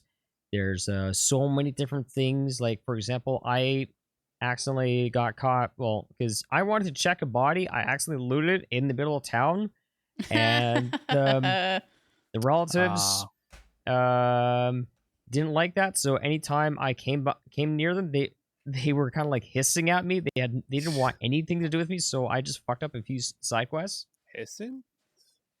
So So it's, and it actually runs beautiful on my machine. I don't get it. well, that's what. Okay, so this is what I'm trying to figure out here, because you say it's like Dungeons and Dragons or whatever. So like, how It's does turn-based. Okay, Yeah, it's all turn-based. turn-based RPG. Like, is it like? Do you have like a dungeon master and all this kind of stuff that's like administering this? Okay, No, it's in the same like if you, I guess what Zen's trying to describe as it's a D&D game is like the actions behind D&D are in this Yeah. game. So It's like kind of- you have to roll for initiative, you have to I mean, I think Yeah, it's the initiative turn-based. is already rolled for you. It's automatic. So Okay. It takes like all the elements in D&D and just makes it way faster. Does it for you so that you don't have to worry about okay, so what am I going to do for this? It's because like a turn in D&D usually takes somewhere between 4 to 10 minutes, even depending on how crucial the decision that person tries to make it. Then they have to ask the DM, say, okay, so I want to do this. It's really crazy, but can I do this? And they'll be like, yeah, but you have to do this. Whereas the game, they speed all that up. Like, turns can be done within like a minute, sometimes less. And not only that, like multiplayer, everyone's turn is all bulked up right together, so that everyone makes a decision for their character all at the same time to try and speed up the game. interesting. I've had 30-minute combat sessions in my D&D tabletop D&D playthroughs. A Shit giant gets serious. A giant boss could be 10 minutes. And not only that, like, you have like stunning environments where you have to like jump over like lava pits and stuff like that. So it's basically fast person's D&D. Yeah. And it also feels like XCOM a little bit. Okay. So This is Is there interesting. are there multiple endings? there are about 7,000 different endings. Oh my gosh. Yeah, I did hear about that. And I was Jesus. like, wow. They Mhm. basically compete with Nier Automata at that point. Jesus. Yeah. Every single decision you make for quests, like kind of like Builds on each other. Wow. it shapes the future of what happens in your game. Wow. So, Everis, this would be right up your alley. I'm sure it would be. It's just that's another really big time. This is like Time hella. sink. Yeah, this looks like hella time sink. How's the learning Yeah. curve on this thing? Like when you start it, how's the learning curve? Well, for someone that really hasn't played a lot of D&D, for someone that has never played the Baldur's Gate game before, I mean, like, I've still like there's more like advanced stuff that I could learn, but I think that goes along with kind of like when your character grows, when there's more like skills and whatnot, you kind of figure out what might be best for your character. So the learning curve is actually quite impressive. There are tutorials, but like they're not too heavy because I'm going through the game at a decent pace, and I haven't really seen too many people try and be like, okay, sorry guys, I gotta look at the tutorial here. It's just go. Okay. And it's actually not too bad. This. I'm looking at the Steam page right now. If you're curious, this actually looks really impressive. Mm-hmm. Mhm. They spent a long time working on it. Wow. Yeah. Okay. Yeah, it's the thing that scares me is like I'm looking at screen caps of it. The thing that scares me is the like commands window at the bottom of the screen there. Like it looks wild. I mean, those are like bonus like commands. Like it's like jump. You can do things like helping people. You can dash, which is like, all right, I'm not going to be in combat, but I really need to get from point A to point B way faster. And then you can do things like shove, where if you go up to an enemy, you hit it with your sword, and it's like, okay, I have one little action command left, so you just shove the enemy off a cliff and watch it fall down and die. It's like, well, okay, that's way better. This looks good. This looks good. So what's the overall consensus? You going to keep digging into this one, or are we going to backpedal? Oh yeah. Okay. Oh yeah. I wish I wasn't moving because otherwise I would be playing this practically every single night. Nice. Okay. That is Baldur's Gate 3, $59.99 on your on Steam, and then I'm gonna guess it's $69.99 on your platform. You of can choice. fuck the bear. You can fuck the I'm bear, sorry, true. what? Did you not see that, Erik? No, I did not see that. That's not something I typically go out and look for when I'm looking at a video game. Dill, you can explain this. So, I think it was about a month prior to the game's release, there was an article that was released that shows I think it's like a shapeshifter you could have sex with, and in the article, the shapeshifter transformed into a bear. The world is your playground. Literally. Literally. Yep. You get to fuck the bear. You get to that. Yeah. Oh, one thing you do need to be cautious of, because at the beginning of the game, when you create your campaign, is you have to turn off a setting that shows nudity. Otherwise, because there are a couple of broadcasters that got suspended from Twitch because oops, they left the nudity setting on. Wait, did the bear fucking pass though? Like, was Switch like that's okay, and then let that go through, or what? They stopped the line as a booby. Yeah, basically. Yeah. A wild world we live. They have standards, you see, Twitch. Yeah. Yeah. What is I think Damie said that it's a Baldur's orgy or something like that. Well, then. Something weird. Okay, this sounds like an impressive game. This sounds like there's a lot of things you could do in this game. Let's go. Let's There's go. a lot of choices. $59.99, well spent. Yeah, all right. That is Baldur's Gate 3. As for myself here, let me go bring myself here. I'm gonna buy it when it goes on sale, I think. Okay, the bear situation sold you, huh? No. I wanted to buy it a long time ago, but I was just like, you gotta like prioritize, you know? Yeah. You prioritize in your brain. And that's one of those games that's like, there's a lot going on. I dig it, but let's get it when it goes on sale. Whoa, Prom over here says it makes Witcher 3 look like prudish. Oh, that's a claim to make. Okay. Like, you can make any character you want. Sorry. It's still not Geralt. Sorry, I'm you don't looking get at the Geralt chat. voice actor. Our favorite representative from the Pikmin community has spoken. he's getting... You know what? You want to buy me Pikmin? Buy me Pikmin. I'll play it on stream. There you go, ladies and gentlemen. Is it on your throne? There you go. What? Is it on your throne? On throne? No, it's not. Put it on the throne. I should get a phone. No, Josh knows that I wouldn't buy the Pikmin game. We've had Pikmin conversations. All right. As for myself, we're doing some backlog cleanup because, just as Everis mentioned, we're in crunch time here for Starfield. So I'm in backlog mode right now. I did some Jedi Survivor this week, like all week. Nice. Cranked into the Jedi Survivor. This game's fantastic. Glitches aside, I'll talk about the glitches and stuff in a minute. Performance issues aside, this game overall is much better, I think, than the first game. I watched it. Yeah, I agree with you. There's mild spoilers, but there is some like dual combat situations now. You know, you pick up an ally along the way in the storyline there, and then you get into dual combat situations, taking out, you know, Empire, Raiders, Stormtroopers, the whole shebang. And it's just great. Cinematics for it are great. It's very much like, I think, in line with some of the Spider-Man cinematics when you're doing dual combat in Spider-Man. Like Oh, some yeah. great cinematics in the this combat situation. The force powers seem more fine tuned.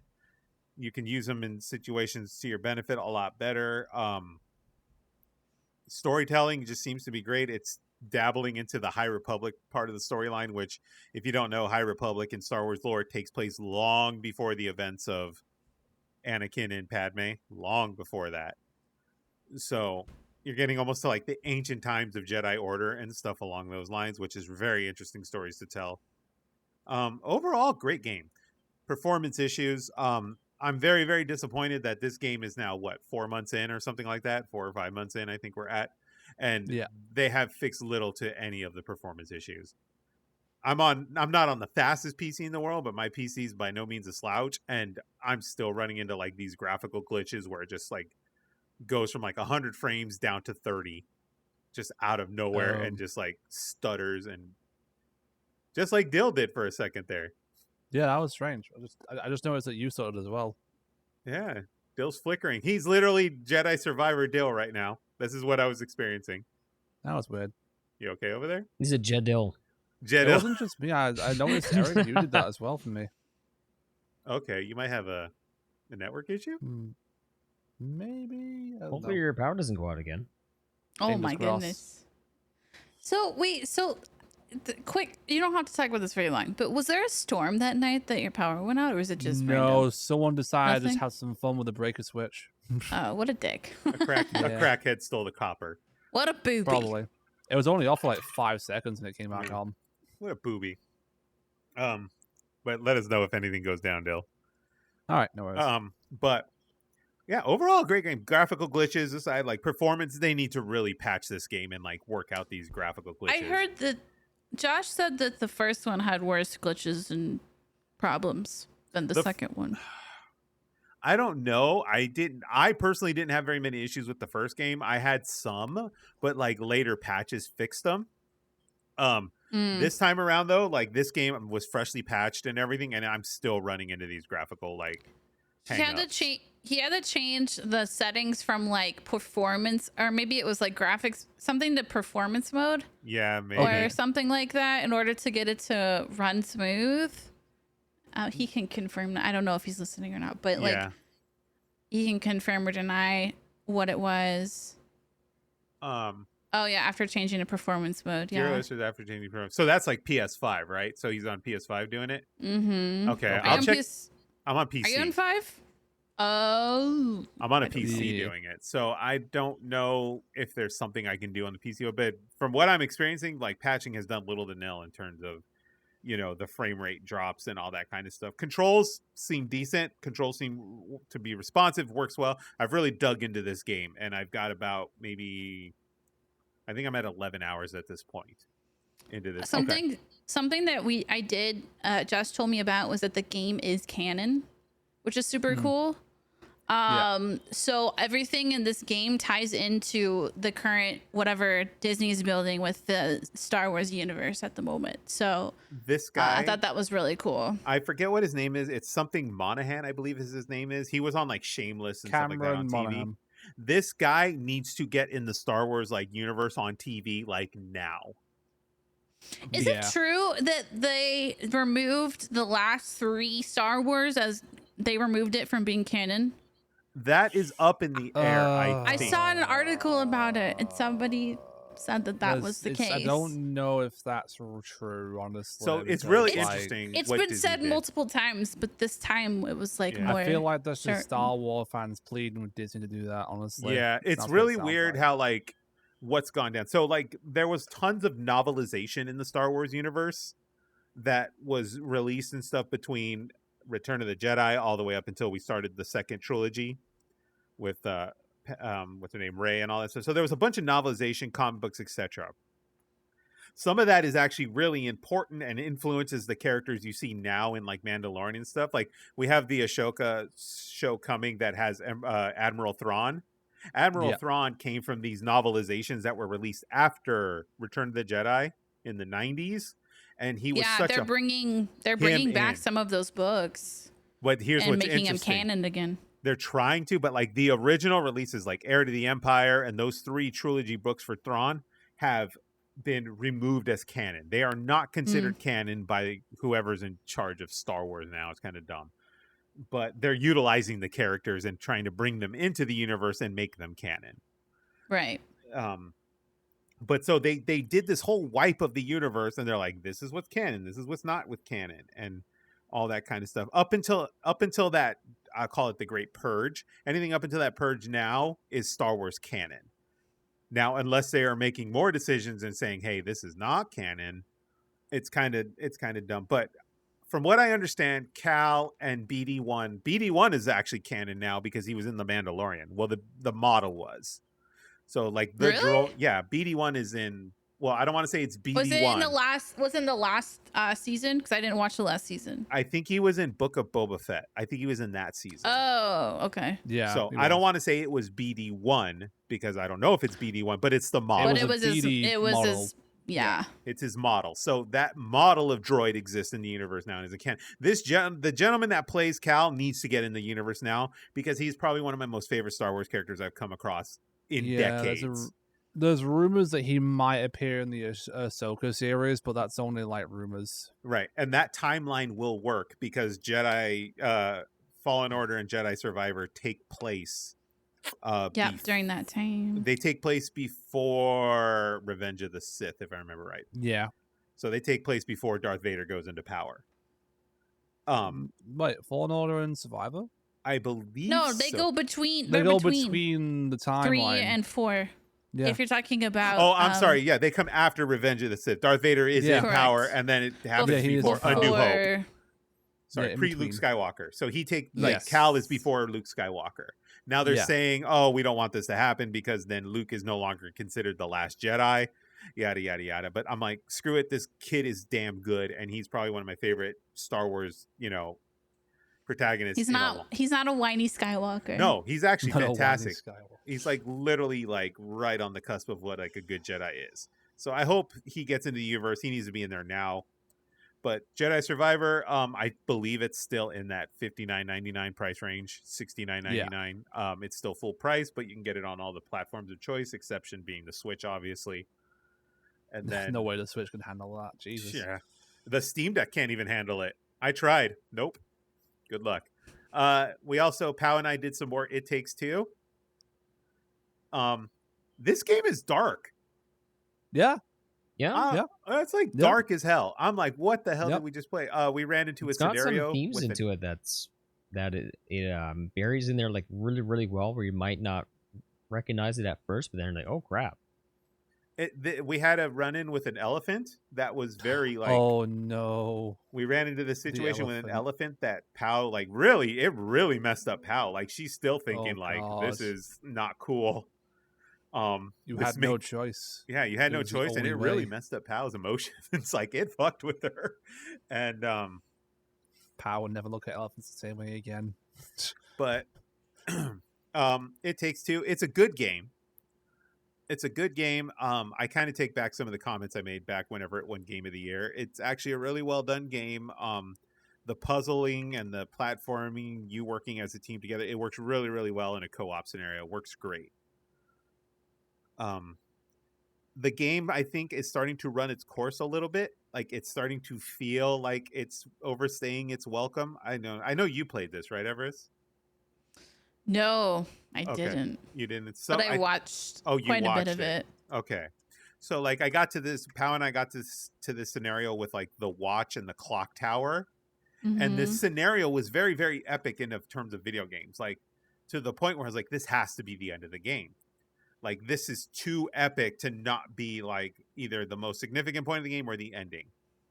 And it turns out that is not the ending, and then that was just a piece of the puzzle all the way to the ending. I'm like, then I got frustrated. I'm like, oh man, why set me up for all of that, and then I have to just go back to doing something that wasn't as intense. So I lost a little bit of momentum on it, and I was like, okay, we'll just keep going. But overall, it's still a good game. Excuse me. We'll keep going. We're almost there. I feel like we're in the last like 2 to 3 hours of this thing. So Pow and I are going to see it through. We're in the last. We got to be in the home stretch. So we'll keep it going and we'll see where it goes. that is It Takes Two. I'm not sure what the price is right now. I believe it's $29.99 on Steam, and on your platforms of choice. Go ahead and check that out. And then we're digging into Tears of the Kingdom. I'm gonna do a full rundown of Tears of the Kingdom when I finish it. It's on my list to finish this year. The tides have turned, everyone. I'm invested now. Oh, Tears of the you Kingdom. made I'm Got you. invested. you I'm breached the invested. point. I've He reached the point. joins us. Yes. I'm invested. It's not that Good. I didn't like the game. I just felt like, okay, we did this already. Like, I'm not impressed. But now I'm starting to get fully invested in this thing, and the storytelling in this game is just fantastic. I've unlocked almost all the towers. Good. I found the certain lost woods. Ah. I haven't done that yet. I I- feel like I should do it, but I haven't done it yet. I found the lost woods. I've explored some of the depths. I'm really enjoying a lot of the shrines. Like, I've been going through a lot of the shrines as I kind of go and explore the towers and everything. I'm really enjoying the shrines. I'm kind of enjoying the puzzles where you keep the the sign up. The guy calls the sign the president or whatever. Oh the hell yeah. The drugs signpost he's sign. on. Yeah. I'm liking those things. I'm liking those puzzles. The Kurok thing, I'm starting to do a lot of the Kurok stuff and get the seed so I can open myself up. One of the things I'm really, really enjoying, you I'm cook really any, getting like, the into the barbecue? fusing. I missed that. Sorry. Did he cook any as if it was a barbecue? No, I haven't cooked any Toasty Kuroks. Koroks. No, I'm not an animal. Did you launch one into the sky with a rocket? No, I haven't done that one yet, but I just started throwing Oh. one to get him where he needs to go. Like, I would just like ultra hand him and then just throw him and then let him roll down the hill to get where he needs to go. But one of the things I'm really like enjoying about this thing is the weaponry and like how I can build all these weapons with the fusion. Like, Yeah, that was a big upgrade. huge Because I was improvement. like, wait, are we not getting permanent weapons? And then like the way they have it, it's I don't know. It's so much. It's still annoying, but it's not as annoying. Yeah. It's Because- fun. It is fun because you can do so many different things with it. And my issue is like when I find a weapon that I really like and It breaks. it gets gone, then you're like, ugh, I have to find it again. You know what I mean? But like, yeah, it's cool. I don't mind it as much as Yeah, I mind I'm loving the fusing of weapons and building better weapons. Through, I think I noticed that it's really helpful during some of the combat shrines. Like, you have to sneak around and like take out all the robots or whatever to complete these shrines. But each robot will drop like a weapon and then an item to fuse with it, so you can build a stronger weapon to take on the next one. And I was really, really enjoying that. My biggest hate for this game right now, for all the things I can collect in Tears of the Kingdom, there is no organizational system in the item window.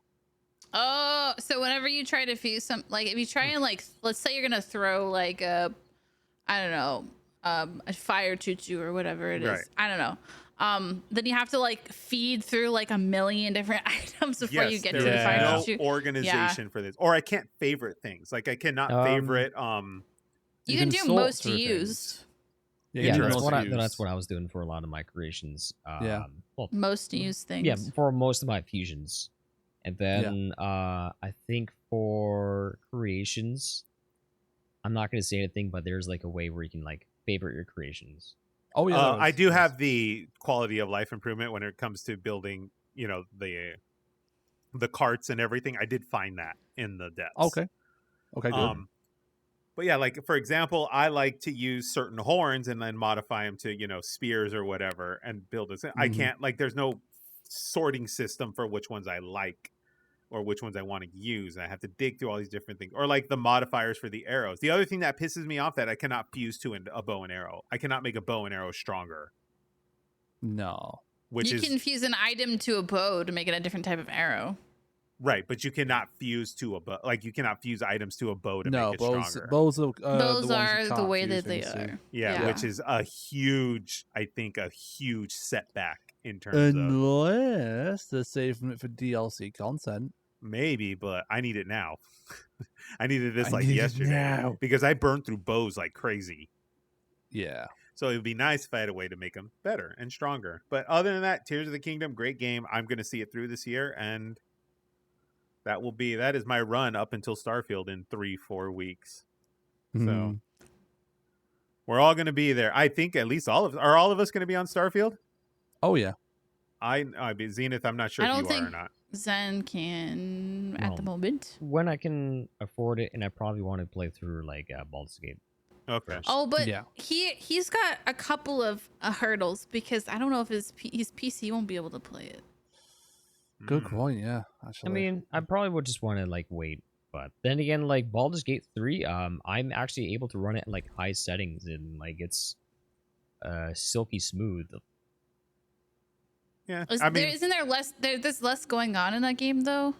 Like well, No, you know, actually, coding-wise? it's I so well optimized, that it's absolutely insane. It's like Yeah. I have a fucking dinosaur of a graphics card. How am I able to like? Why is the game? Because there's a thing that recommends you what settings that you run it on, and I was fully expecting, all right, I'm gonna have to run this thing on medium settings. I'm like, what do you mean I can run this thing on ultra? Okay, yeah. all Nice. right. They really refined that game, and that's the one thing about Starfield that concerns me is the specs, because like it's Bethesda. Like, Yeah. it could either like be incredibly like useful on your PC, incredibly compatible, or it can literally break your PC. Ugh. so it's hard to say like what minimum is. I'm looking up the requirements now for what they're defining. So as am minimum. I, and I don't know if I'm they have it on seeing yet. I'm seeing like Intel i7 6800K processor, GeForce 1070 Ti. You Okay. know, Do you have a But I don't- 1070 minimum requirements? What do you have, But Zenith, that's- in your rig? 1070 Ti. Okay, Well, so that's- you're at that's the so maybe you're at the minimum low end, requirements, like yeah. the minimum. And for some reason, I'm still able to run it on fucking ultra. Well, no, we're talking about Baldur's Starfield. Gate. I'm We're talking talking about Star- Starfield. Oh, Starfield. Starfield? Oh, yeah. Okay, so- Maybe I might be able to run it. If you have a 6800K at minimum, or a Ryzen 2600, I don't know what CPU you have, but you need a 1070 Ti or a 5700 and 125 gigs of space and an SSD. It does Yeah. require an SSD, but But again, it's hard to say because like, what are they? Is this like minimum? Is this like medium, or is Minimum. this like minimum? So You what know what they- I mean? what they're Minimum, saying- minimum. minimum is, I think now minimum is defined as 1080p 60 frames. Yeah. I Okay. think that's what they're defining as minimum for the Okay. experience. No, I'm glad Anything they moved above off that- of like minimum being like, all right, the game will open and it'll play at 15 FPS. Have fun. The Fallout 76 playthrough. So It says storage 125 gigabytes available space. Yeah. Are you kidding me? Yeah, it's gonna- Baldur's you Gate is best like make space. 175. yeah, they're Yeah. not small Yeah. anymore. It's all the frames or not the frame, but the graphics. That's So crazy. It is. Yeah. if I'm understanding this correct, so if I remember correctly, that minimum is supposed to be 1080p. 1080p 30 frames. That should be Okay. 1080p 30 frames bare minimum. The recommended experience, I think, is for 2K. So what would that be? That's 1440. I think that's 1440 at 60 is recommended. So worst case scenario, Zenith, I think, can pull this off. Yeah. I think Mhm. he'll be at 1080p 30 at like My dinosaur Yeah. shall live. You know. It says recommend for Starfield is a 2080 and then an i5 10600K. Is that recommended or minimum though? Recommended. So Oh, that's yeah. so for I'm gonna guess for 1440 at 60 frames, that's what they gonna want you to have. Yeah. I Yeah. think I think the reason like the like why my understanding of how good my PC, well, how decent my PC is I was trying to do the Blood Hunt tournament, and the game is not very well optimized. I was told that yeah, it's a big resource hog because it's a small indie company, and I'm like playing that game at like 15 FPS. But then again, it like, has like a lot of like features that just eat up so much of your CPU, and then I play games that are way nicer, and it runs like super smooth without any frame drops. So I'm trying to see what they're releasing this on. If it gets on the Xbox, if it gets on the Series S, then you have to understand they've got to design this thing to play on consoles. So if it goes as low as the Series S, that's not necessarily more powerful than an Xbox One. So, or like the Xbox Series X or whatever the hell it was. How much RAM do you have, Zen? 32? 32 or 6? Okay. I think he can run it. It's not going to be, the most mind-blowing fucking visual experience ever, but I think he can run it. Yeah, I probably won't stream it, but I could still play it in my off time. Right. I think he can run it. Okay. Yeah, you can probably run it. On that note, we're going to go ahead and we're going to take a break here. This is Good Friends, Good Games, and we'll be back shortly. All right, we're back. Good Friends, Good Games. So, we got a little topic for you guys here today. We're going to talk the last half of the show here. Let's go ahead and let's lay out some of these, as Everis defined it, games we love to hate. So... And hate to love. Hate to love. So elaborate, Everis. What is the definition of a game we love to hate here? Well, I don't know if it is loving to hate. Oh, we're on the. In my head, I thought we were talking about rage stories. Oh well, they all tie in together. Oh, they all I've tie got in a together. list there. I've got a list for that. Yeah. Love to hate. You said love to hate. Was Not it hate rage to moment? love. Was it hate to love? Is that what we were going for?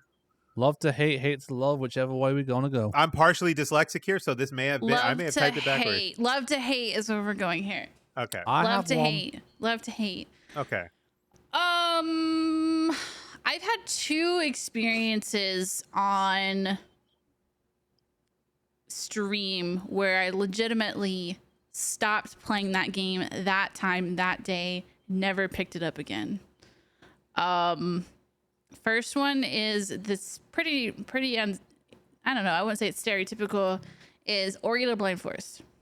Oh, really? If anybody has that's played, a good I am game. not a platformers person. I've never been great at it. And if anyone's played the game, you can save at certain points, but it saves your health Mm-hmm.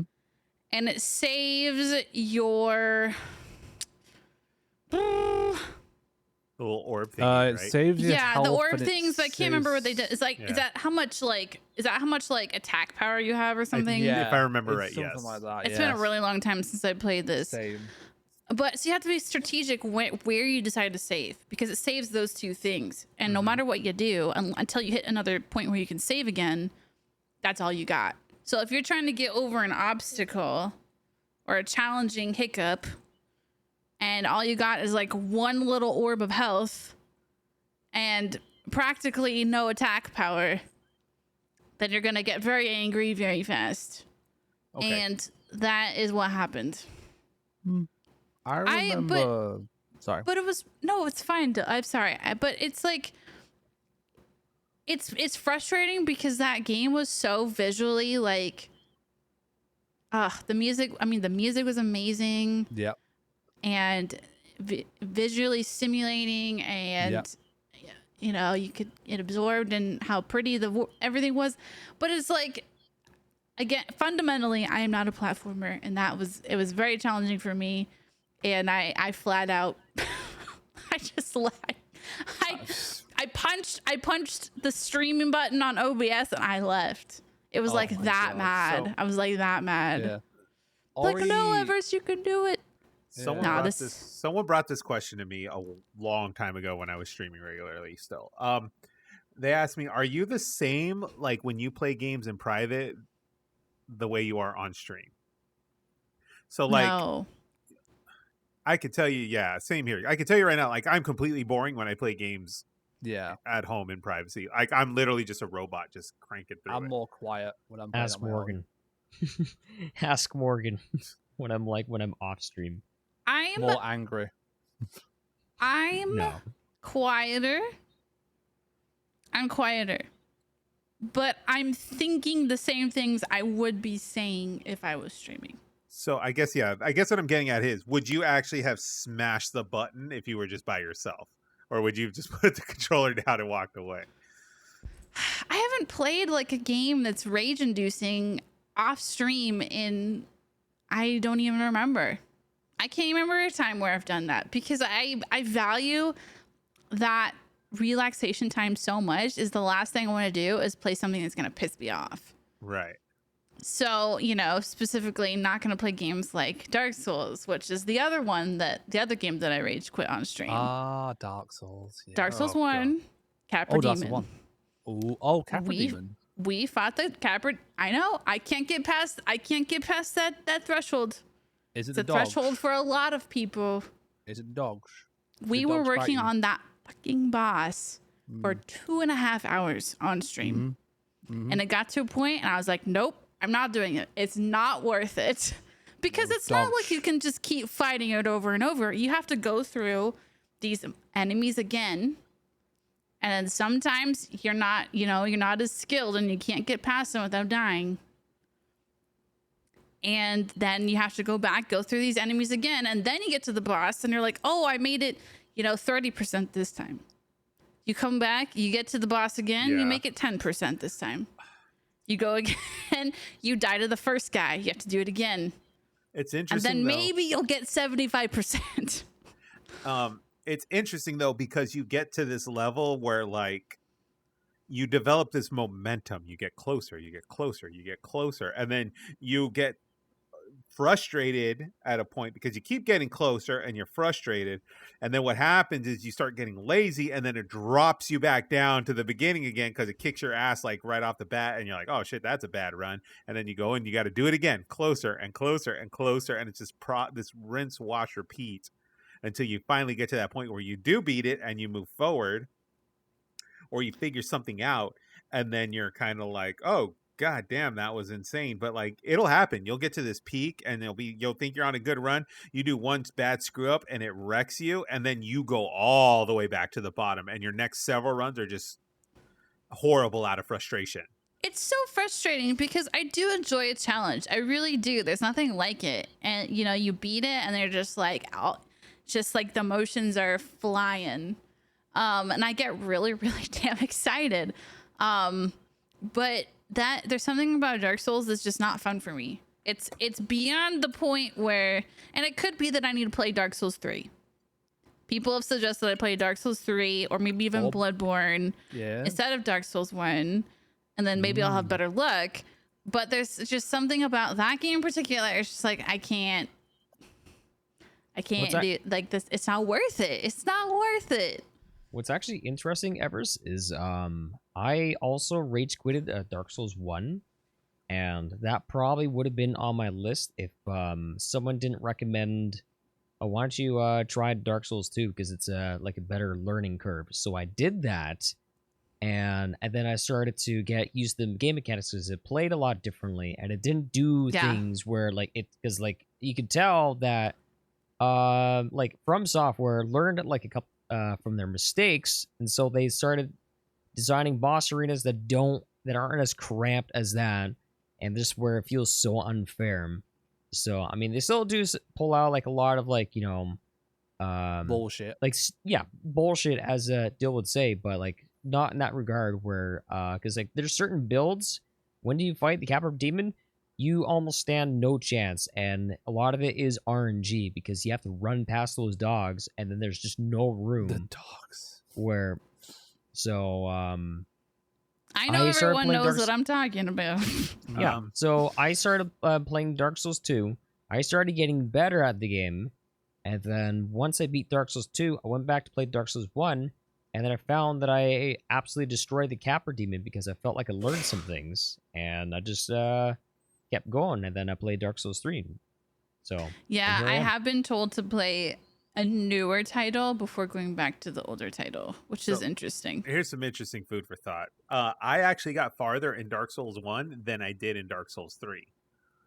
I think it just depends on how you play, I think, is what I have noticed. Is like certain games kind of encourage different types of combat, I think. Yeah, what kind of build did you have?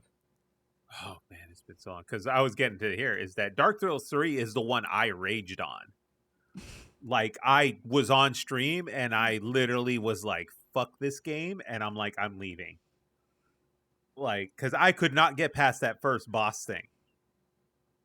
Like my whole stream was literally me trying to get past that first boss thing, and I said, "This game is ass. Fuck this." Ass garbage. Yeah, like okay. So here's the thing. I don't necessarily judge people that truly enjoy these games because I do believe there is an appeal to them, right? There are people that just love it, are loving a challenge. Dark Souls to me is the equivalent of people that enjoy spicy, like spicy beyond comfortable food. Like the fuckers that play these Dark Souls games, like no hit runs and all that shit. These are the same people that eat the spiciest hot wing known to man. You know what I mean? Yeah.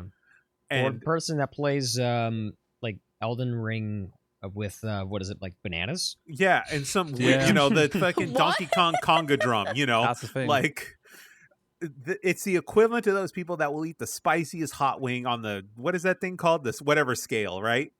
Like Scoville Scoville scale. global scale. scale. I do not find pleasure in eating food so hot that my mouth is burning on fire. Like I do not find pleasure in that.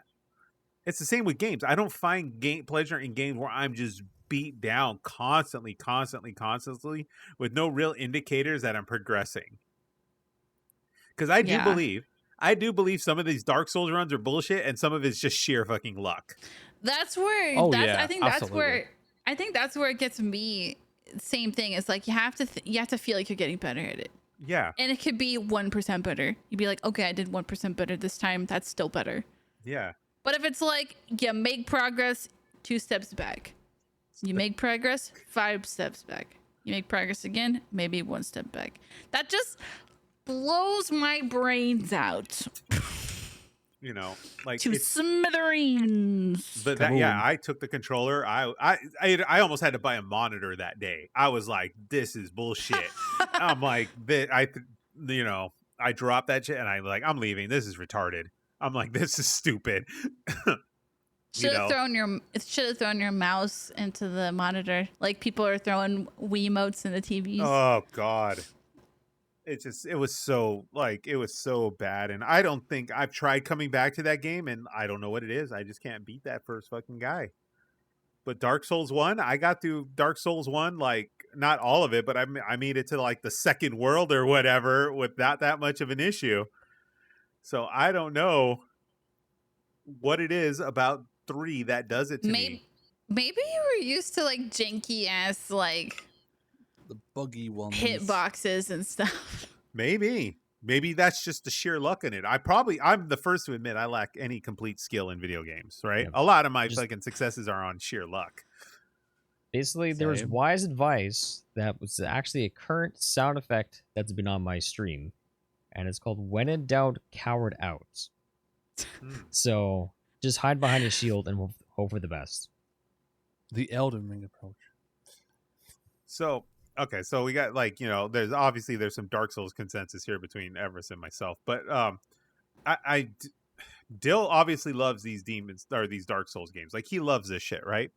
So I want to know. Zen too. Yeah, They Zen. both of them do. Yeah, yeah. Mhm. You know what? These two, whatever, they like being dommies. All right, they like being dominated or whatever. I don't know what's going on with it. Right? Did you Does see my playthrough overall of Resident Evil say Village? Step me and fuck me in the ass, senpai, Like, enough did to you? There's I too mean, much Eric- fabric in the way. All right, if you see my playthrough of Resident Evil Village, it was mainly just me slobbering over Lady D. That's what I'm saying. This guy wants Lady D with big old heels stomping into his ass, and Who then, doesn't? you know, Zenith wants to take Farmer to the next level here. Oh, yeah. And I'm just like, Yeah. I want to know what these two have to say, because I can't imagine any game that would rage them to the point that they would hate it. Well, Hello Kitty funnily Adventure. It's en- okay. You could say it. Not tried it yet. Funnily enough, the first game on stream that I did rage quit was Bloodborne. Like that was the first Souls Okay. game that I officially played. So what makes it And different? Well, it was the first Soulsborne game that I played before Dark Souls, before Sekiro, Elden Ring, and everything like that. My first dabble into the Soulsborne series, I did fine through the main story of the game. It was the DLC content that made me rage quit for a month before I came back to it and eventually did complete the DLC. Really? Okay. Yes. If you think the Bloodborne main story is hard, the DLC is basically the main story on crack. Like, it is literally like all the bosses are harder, minus like the living failures. All the bosses are extremely difficult. Lot of RNG, lot of luck, lot of dodging and trying to make sure you get your hits in before like you can, get completely killed. Lucky parries and general bullshit from some of the bosses, especially Lawrence. Fuck Lawrence, Jesus Christ, that figure that just pukes and just like shits fire all over the place. Actually, that one, people were like, "Oh my gosh, you're gonna have a really rough time with this boss." And then I did it in one try, and everyone's just like, "What the hell?" I'm like, you got good then. You got good at the game there. If you beat I Lawrence just first used try, bonk hammer. good. That's the strategy right there for Lawrence. Chat, use bonk hammer. I mean, But the boss Interesting. that actually made me rage quit the game for a month was actually the first boss that I faced in the DLC, Ludwig. I've seen horror stories about that. Oh, sorry, that Ludwig was the one that I beat first try. Oh, god damn. Well, there you go. Ludwig took me, I did 50 plus attempts over the course of 2 to 3 streams. And I gave up on it for like a month, basically. I didn't play the game for a solid month. I took my time away from it. I focused on other games. Touched grass. And then I came back and I eventually did beat him. In my mind, Ludwig is more difficult than the Orphan of Kos, which is known as the hardest boss in the game. Like, it's because of how long and like what Ludwig did to me mentally, basically. It's like, oh my god. But yeah, Does anybody Oh, go ahead. Go ahead, though. no, it's alright. But yeah, the Bloodborne, the DLCs are the hardest bosses in the game, in my personal opinion, for that reason. Go. What do you got? Whatever. Everest? Is there any stories anybody has where they went through something really difficult for them that should not have been that hard? Like like it just there was no reason for it to be hard. It just was, whether it be sleep deprivation or you didn't have the right tool at the time, or or we all just Probably. pros. Probably, but I can't think of one to the top of my head. I've done I had the recent one where like it was a situation I put myself in, where that we had the Resident Evil 4 remake and they totally revamped that stupid fucking boss. Oh yeah, the Salazar boss fight. The Salazar boss, that was quite difficult. That was a fucking infuriating experience. In the original game, I did that first try. In the remake, it took me like 4 or 5 attempts at least.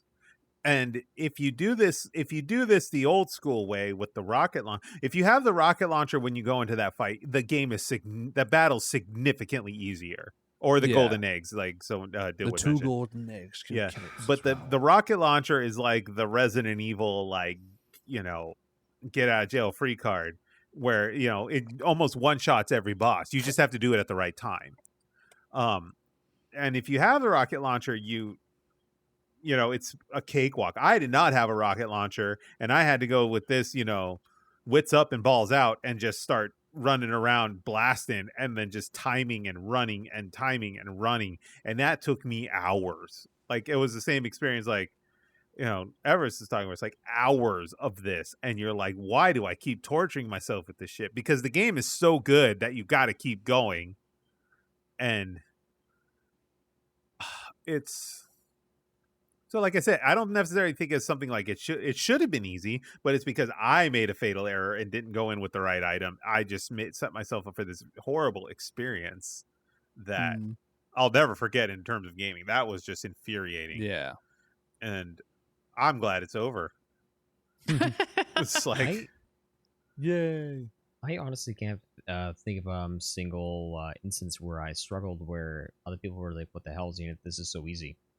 Like maybe there's like No. a couple like puzzles in Tears of the Kingdom where I was just like, "Oh my gosh, what the fuck do I need to do?" And Oh, chat Oh, was like, "What the hell is right there's there?" there's definitely puzzles like that But- where I just like go through every single option until it works.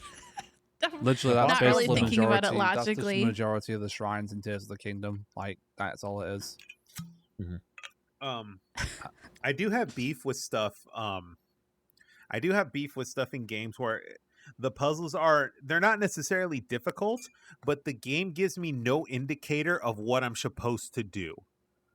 Yeah, Like, you know, it's usually annoying. there's like some type of hint or something you do. I ran into this with the It Takes Two the other night where you're supposed to do something with these shifting walls and you're supposed to use it as like a launching pad so your partner can get up the walls, like, you know, parkour up left to right up the wall. But it gives me no indicator that that's what I'm supposed to do. I was like, I thought it was a timing thing where I'm supposed to line it up with other gears or something, but nothing's getting anywhere. And I'm like, what am I supposed to be doing here? There's no indicator like, this is what you got to, hey, come over here and do this. Like, there's no indicators of it. And that stuff I find very infuriating because I will sit there aimlessly for an hour just wondering what the hell I'm supposed to be doing.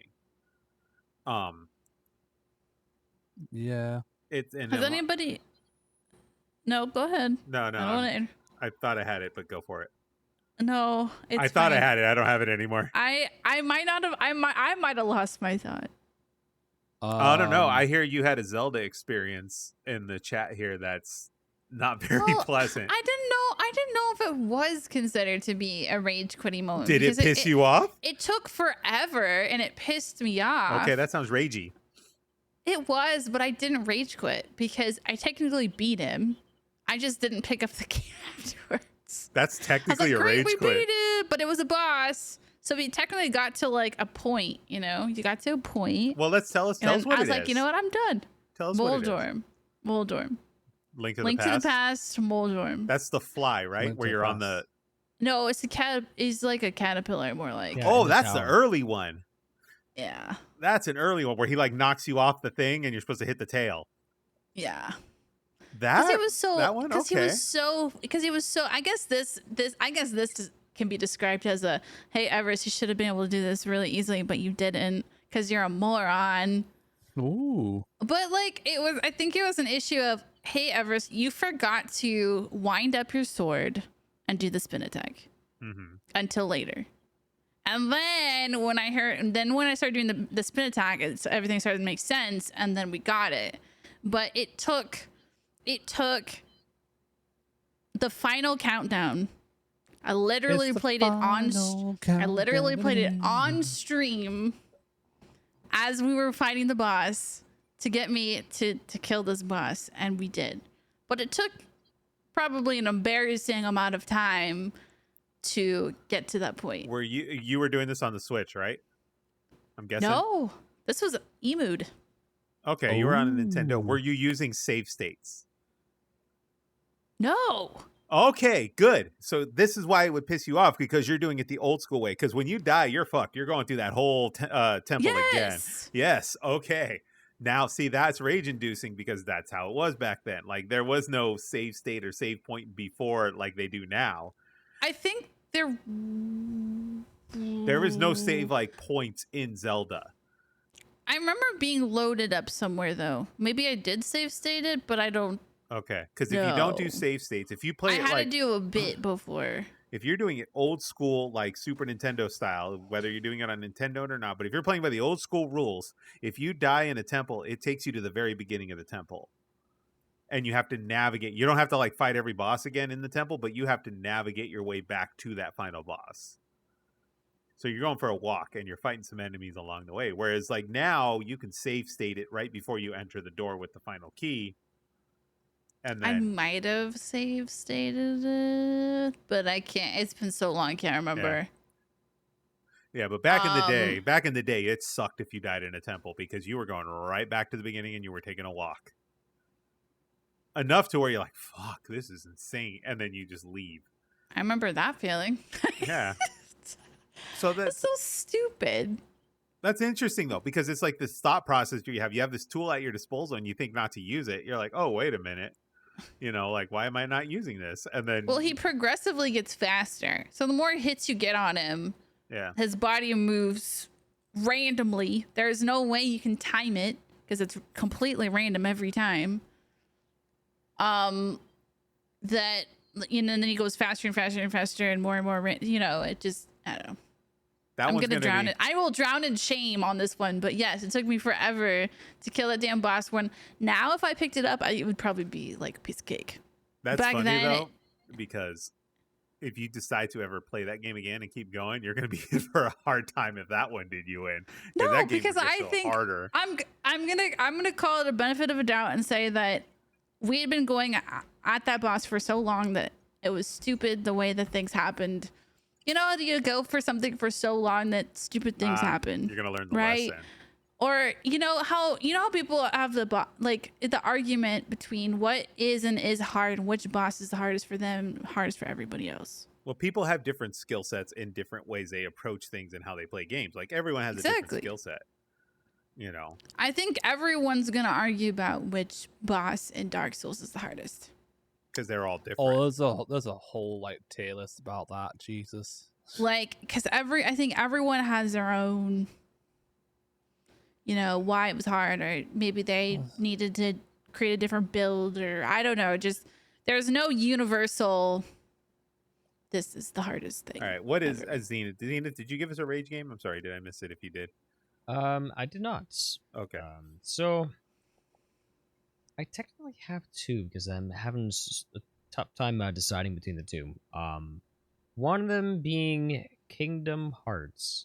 Oh, I'm familiar with that one. Is this Kingdom Hearts? Is this what is it? The Little Mermaid boss. What's her name? Ariel? Everything No. about Kingdom Hearts, like the Ursula. Everyone complains about the Ursula fight. Yeah, the first half of the Proceed. game, I tolerated, but the more it went on, people were like, "Oh, I'm so into this. I'm so glad that you're playing this." And more, I was thinking, I fucking hate this. This fucking game can kiss my ass. I can't wait till we're done. Oh my God, Zen! So you and me are both you and me are gonna be hated by Hannah and Dustin right now. Probably. Yep. Excuse you. Zenith, you and myself are going to be hated because I cannot stand that damn game. Are you serious? Oh. Wow. That was another one that just sent me through. But I'm going to let Zenith continue. I'm going to give Zenith his time here. Go ahead. Yeah. So, it got to a point where I was hating it so much, I stopped my playthrough, but I was getting so close to the end that I actually played the game in my off time and said, okay, it's not so bad. Well, all right, let's try the second game. So I streamed the second game, and I'm just like, I hate this game even more than the first one. So I stopped it, and I didn't even bother playing it. And then all I really did, just so I can know what happens, so that people can be, oh, but look, the thing with the darkness and the fucking Keyblade Master. It's like, I YouTubed all of it, so don't fucking talk to me. I am not playing the game. You can't make me do it. Yeah, the lore behind Kingdom Hearts. The first one, it's alright, but after the first one, the lore just goes all over the place. Yeah, that's why Nomura is a joke, a meme in itself, because anytime something doesn't make any sense and it's just so out there, I usually say, who the fuck wrote this, Nomura? So Kingdom Hearts is probably, I think this is one of those games that everybody loves to an extent, and I just despise, right? With the exception of the three individuals in here that clearly made it clear, we hate this damn game. So, I have never played the second or the third one. I didn't even finish the first one. It's on my goal to do this year, too. But Kingdom Hearts is one of those games, and I'm not judging you if you are in this market for this game. If you are the person that loves the idea of this game, I am not judging you, but this game is designed for that group of people that want this fulfilled. It's Disney adult. It's a Disney adult pandering. That's what this game is. Yeah, I'd agree with that. Yeah. It's like literally like, oh, let's create this special world where we throw Mickey and Goofy and Donald and and whatever that shit they do when they're hit.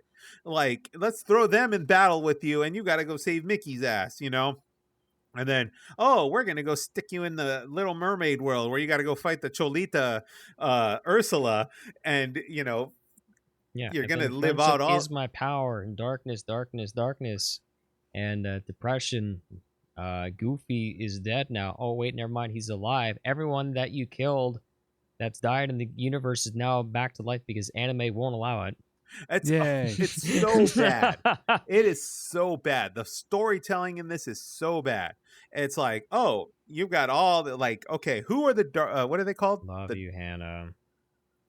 Love you, Hannah. Don't fire Yeah, I love us, Hannah too, but I don't love please. this game. So okay, so like, I'm right who with are you. the bad ones? What are they called again? The Darkness or something? What are they called? The Heartless. Heartless. The Heartless. Thank you. Heartless. The Yeah. Heartless. Okay, who are the Heartless? Right? Like, what the Heartless? What are they? What do they do? Da da da da da da. Why They're is the darkest manifestations of our heart. what is Yeah. what is the what is it called? The what is the Extraordinary League of Bad Super Villains in Disney doing together out of nowhere to save to fight the world? Why do they care about each other all of a sudden, right? Because darkness. Yeah, why does Dark. Captain Hook gotta Visiting get, me. We're All I unified in, see. yeah, You we're must unified in open your badness. heart. right? Like, why is Captain Hook involved with was it Maleficent right now all of a sudden, right? Oh, Because my like, favorite is Disney. when they throw in like Pirates of the Caribbean. yeah, Oh my Jack God, Sparrow's yeah. drunk ass is in here too. I'm like, oh, okay. And Yeah, you and know, you know what? A lot of the exchanges from like the characters with are just so awkward, and just there's awkward pauses, and it's just like, yeah, okay, we've been here for 5 minutes. I guess we're friends now. and I'm going to tell you right now, and I'm going to lay it out on the line right here for you. I'm going to put here's Eric's hot take on this. These games are horrible. Okay, the controls are horrible. The camera is god awful. Whoever designed the camera in this thing, I hope he never gets into like movies making camera shots and stuff like that, because he will miss the whole damn movie. The camera is Can't wait for awful. Kingdom Hearts 4. It's awful. Is that a thing? It's Yeah, a that's thing. a thing. Yeah, They're making it. It's a thing. They put Sora's big ass feet in the Because I feel Trailer. like the Kingdom Hearts 3 was a disappointment for a lot of people. so like right. Apparently so, yeah. Is that So- true? Yeah. It's completely fucking random because there's no SquareSoft characters in it, but they threw in Buzz Lightyear. Buzz Lightyear. Okay, Yeah, I wouldn't. I'm discount not gonna Buzz lie. Lightyear. I wouldn't mind playing as Toy Story World or whatever. I'd Don't be down for that. disrespect Okay. Toy Story. But to us anyway. ever. The only interesting thing happened in Kingdom Hearts 1 was the Jack Skellington world. Like, that's the only interesting that thing was that's fun. happened in this game, right? I don't care about Peter Pan. I don't want to go to Neverland. I'm 40 years old. I don't need to go to Neverland. You weren't 40 when you played it the first time. I was 35. Okay. So I don't need to go to Neverland. But like, okay, it's bad, right? And the biggest Yeah. problem I have with this thing, in a world and a game world and everything that's perfectly designed to sell toys, they sell no goddamn toys for this thing. They're like, oh, we got licensing and da da da da da. Here's a plushie of Sora, and here's like a pop vinyl figure. There you go. Like, I thought they made this game to be some marketing machine, and it's not any of that. It's literally Disney adult pandering. Oh man, I wish Hannah was here today. Oh, She'd I'll, be that be- arguing with me so Wouldn't that be hard. something? Morgan, Wouldn't that be clip something? this. Morgan, clip this and send it straight to Hannah. And Dustin. Don't forget Dustin. So Bobby, their son, learns how I feel about one of the worst games ever made. As soon as Bobby learns English, we'll be like, all right, Bobby, Kingdom we Hearts. want you to know, yes, Kingdom Hearts is terrible. That is lesson number 1. Right. If mom and dad tell you to go play Kingdom Hearts, turn away. Walk away. I wonder if he's gonna be one of those kids that like Rebels. mom and dad, what is this crap? Yes. Crap you used to play. Rebel Like, and against not him. necessarily like Kingdom Hearts specifically, but like I wonder if he's gonna like have that desire to play retro stuff, in which in his case would be retro, or if he will be like, oh yeah, I'm digging it. Okay, here we No. go. Weird Josh, hitboxes galore. your your significant other is coming out here, Hannah, and I is know, saying he that loves the game. Yeah, okay. Can we get it? If you have it, can you give me a brief synopsis of why he loves this? How you can't brief synopsis Kingdom can't Hearts, and that's what yo. pisses me off about it, is that you can't Exactly. brief synopsis There's too Kingdom much Hearts.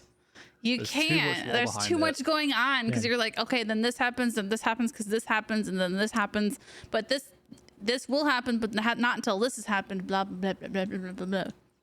Yeah, Yeah, that's you all need right. like an entire like whiteboard of like. Oh, if you want to watch a good YouTube channel on explaining the Kingdom Hearts lore, It exists, yeah.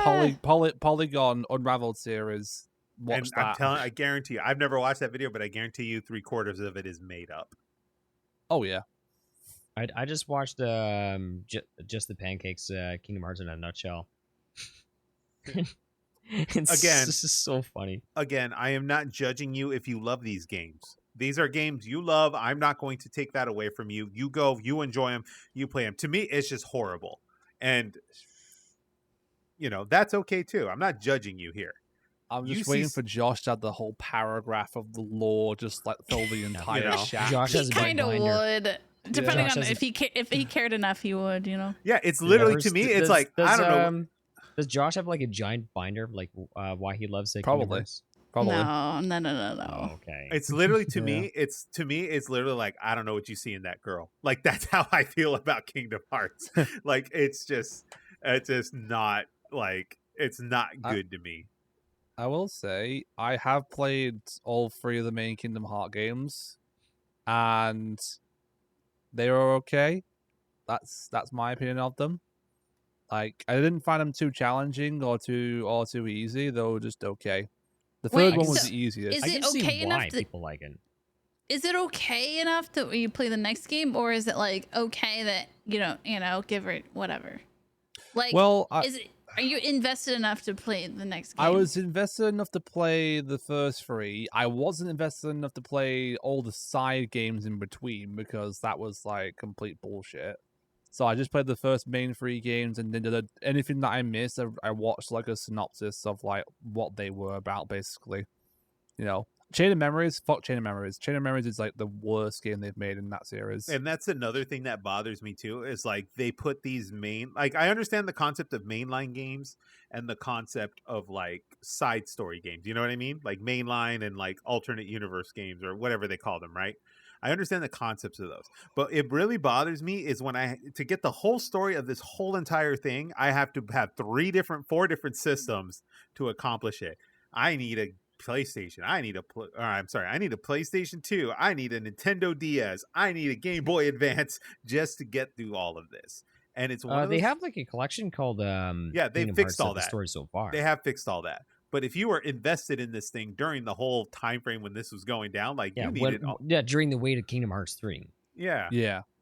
And I'm just like,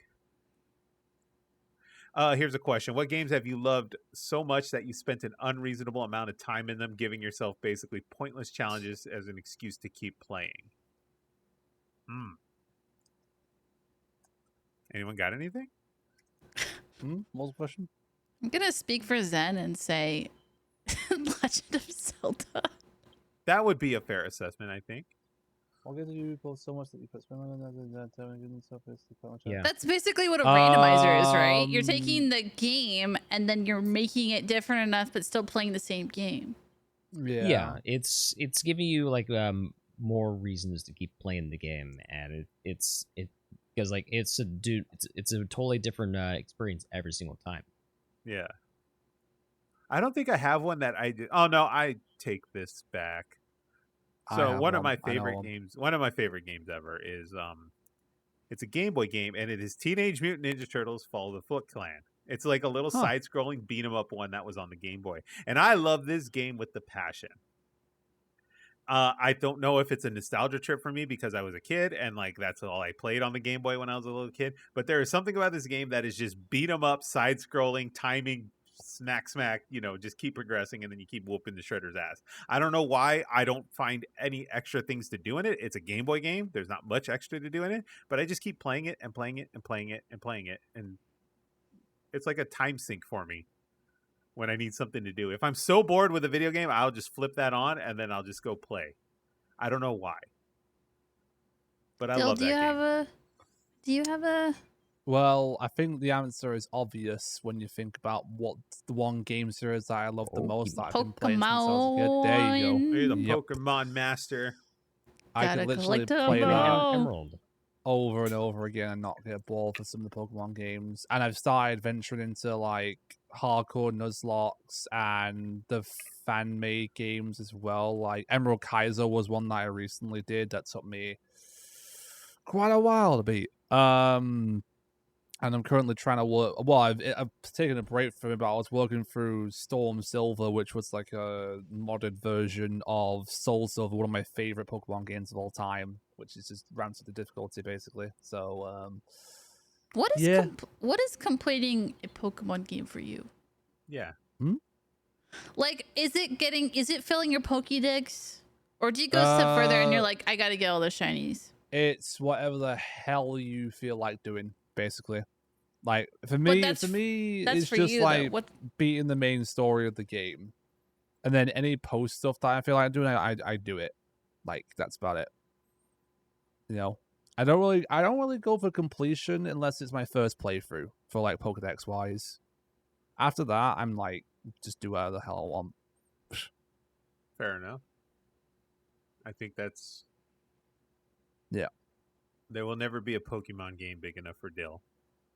Oh, if they were to release like a mega collection with like all the regions combined and you can do a playthrough of all of them, that would probably take me like a whole year of my life.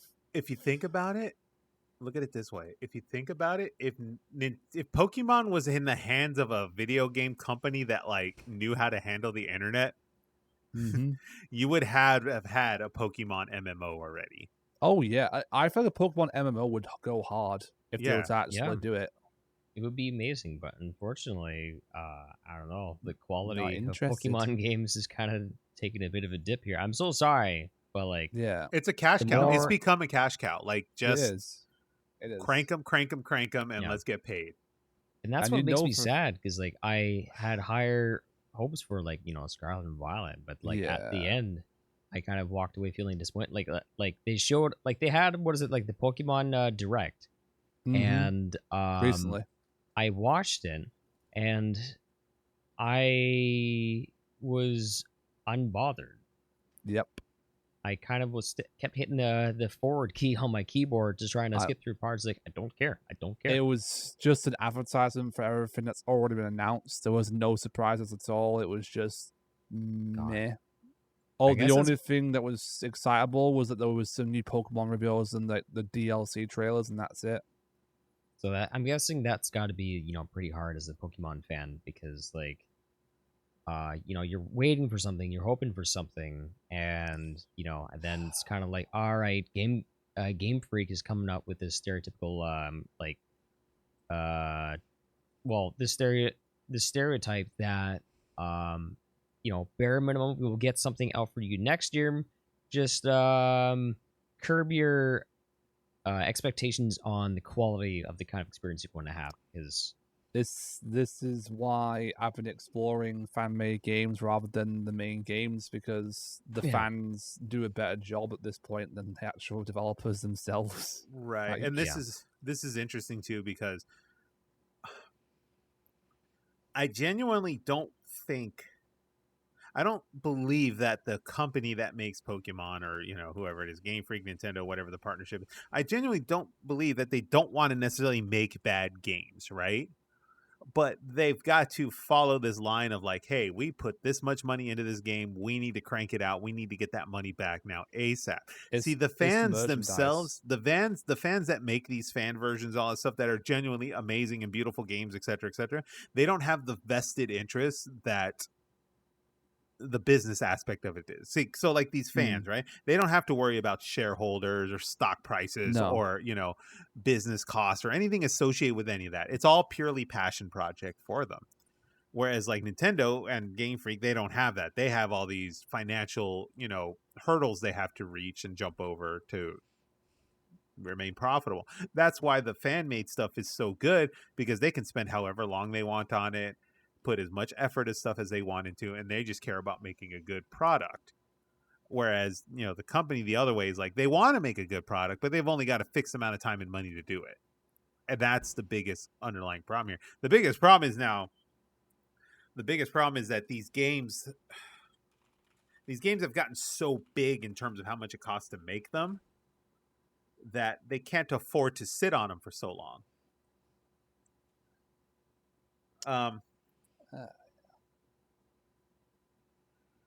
I mean, DLC is coming out soon, and you already know that I've already purchased that. So yeah, so you're not helping the problem, Bill.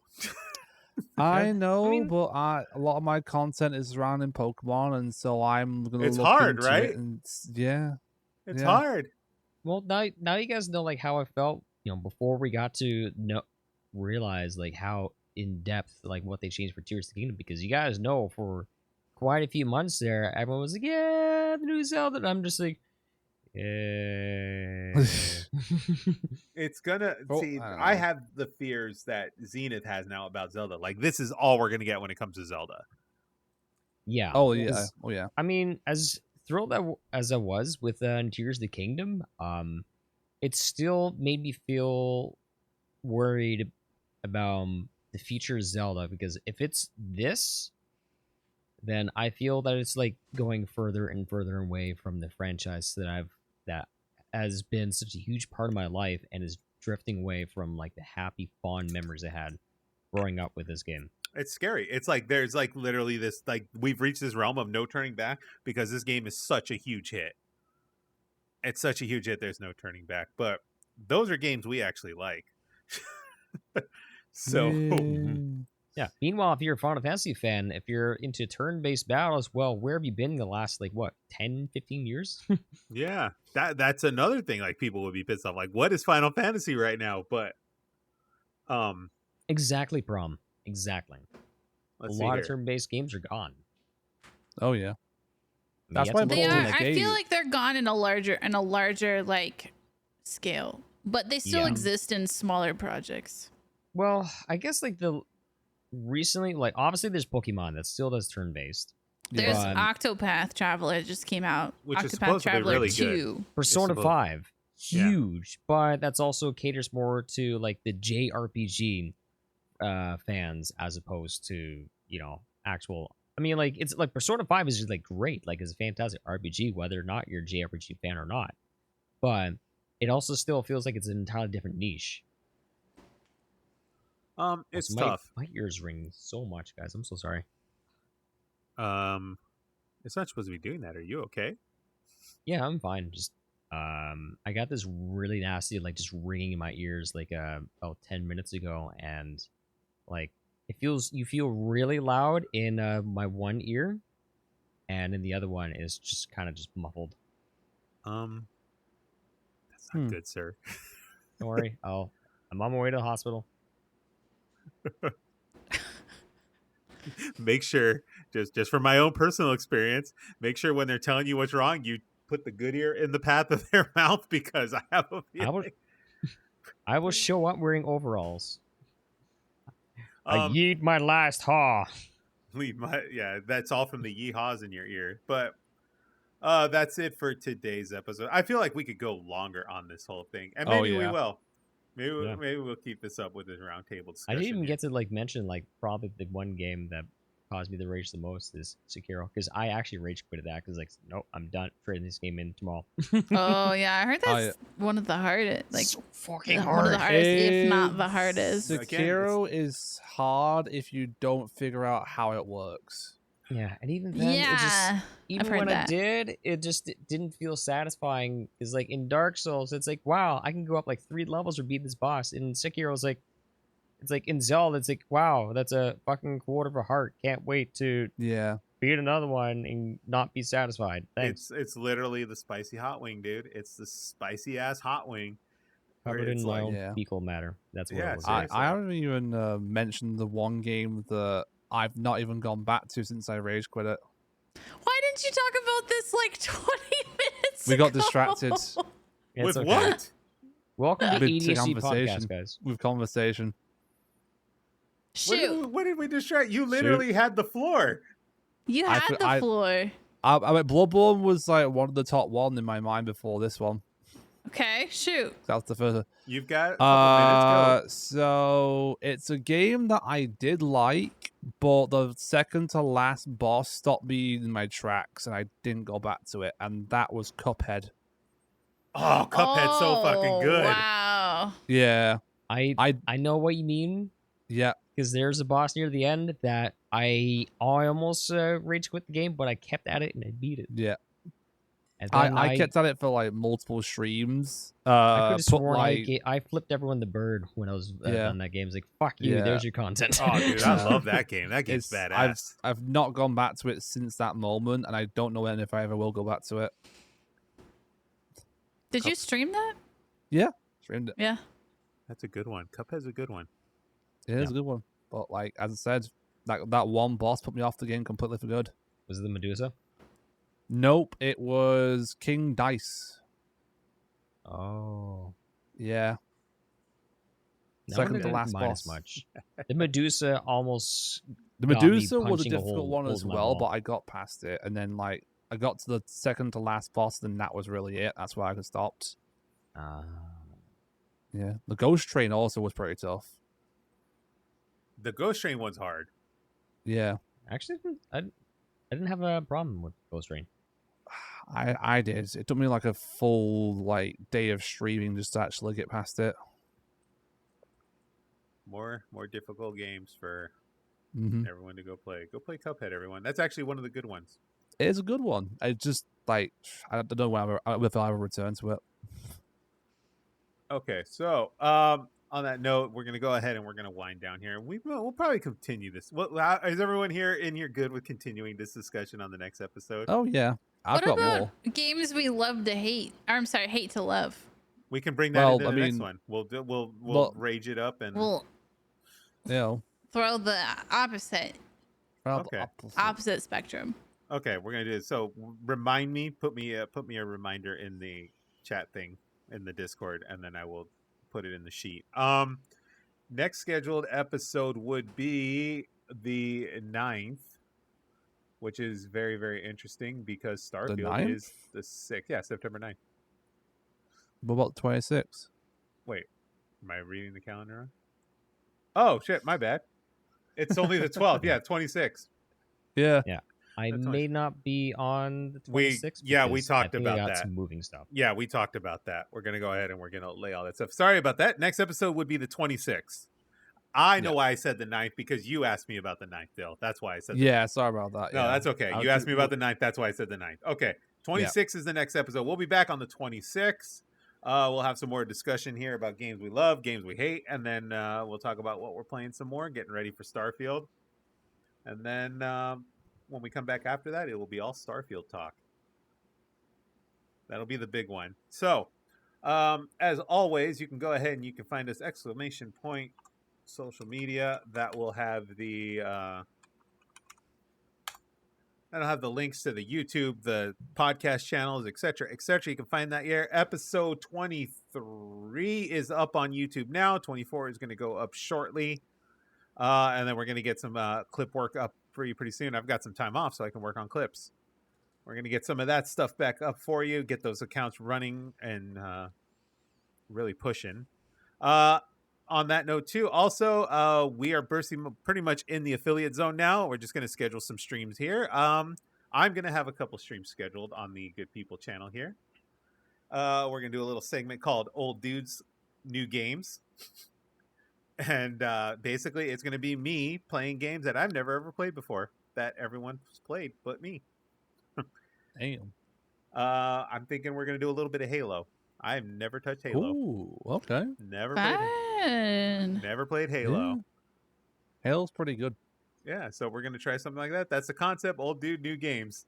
So that'll be scheduled out shortly here, and then we're gonna have some other ideas we're gonna work up here. We're getting closer to the holiday too, as you guys know. If you don't know, we take the last 6 weeks off of the year to celebrate with friends and family and all that stuff. So we're getting down to the wire here. Other than that, anyone else have anything before I close out of here? As always, we got myself, Eric, we've got Dill, we have Everis, and we have Farmer Zen. Also, Legend of Zenith down in the corner there. We love you guys. We'll be back soon. We appreciate you. Have a good weekend. No one did the yeehaw. Yeah. Yeehaw! There you go. Yeehaw!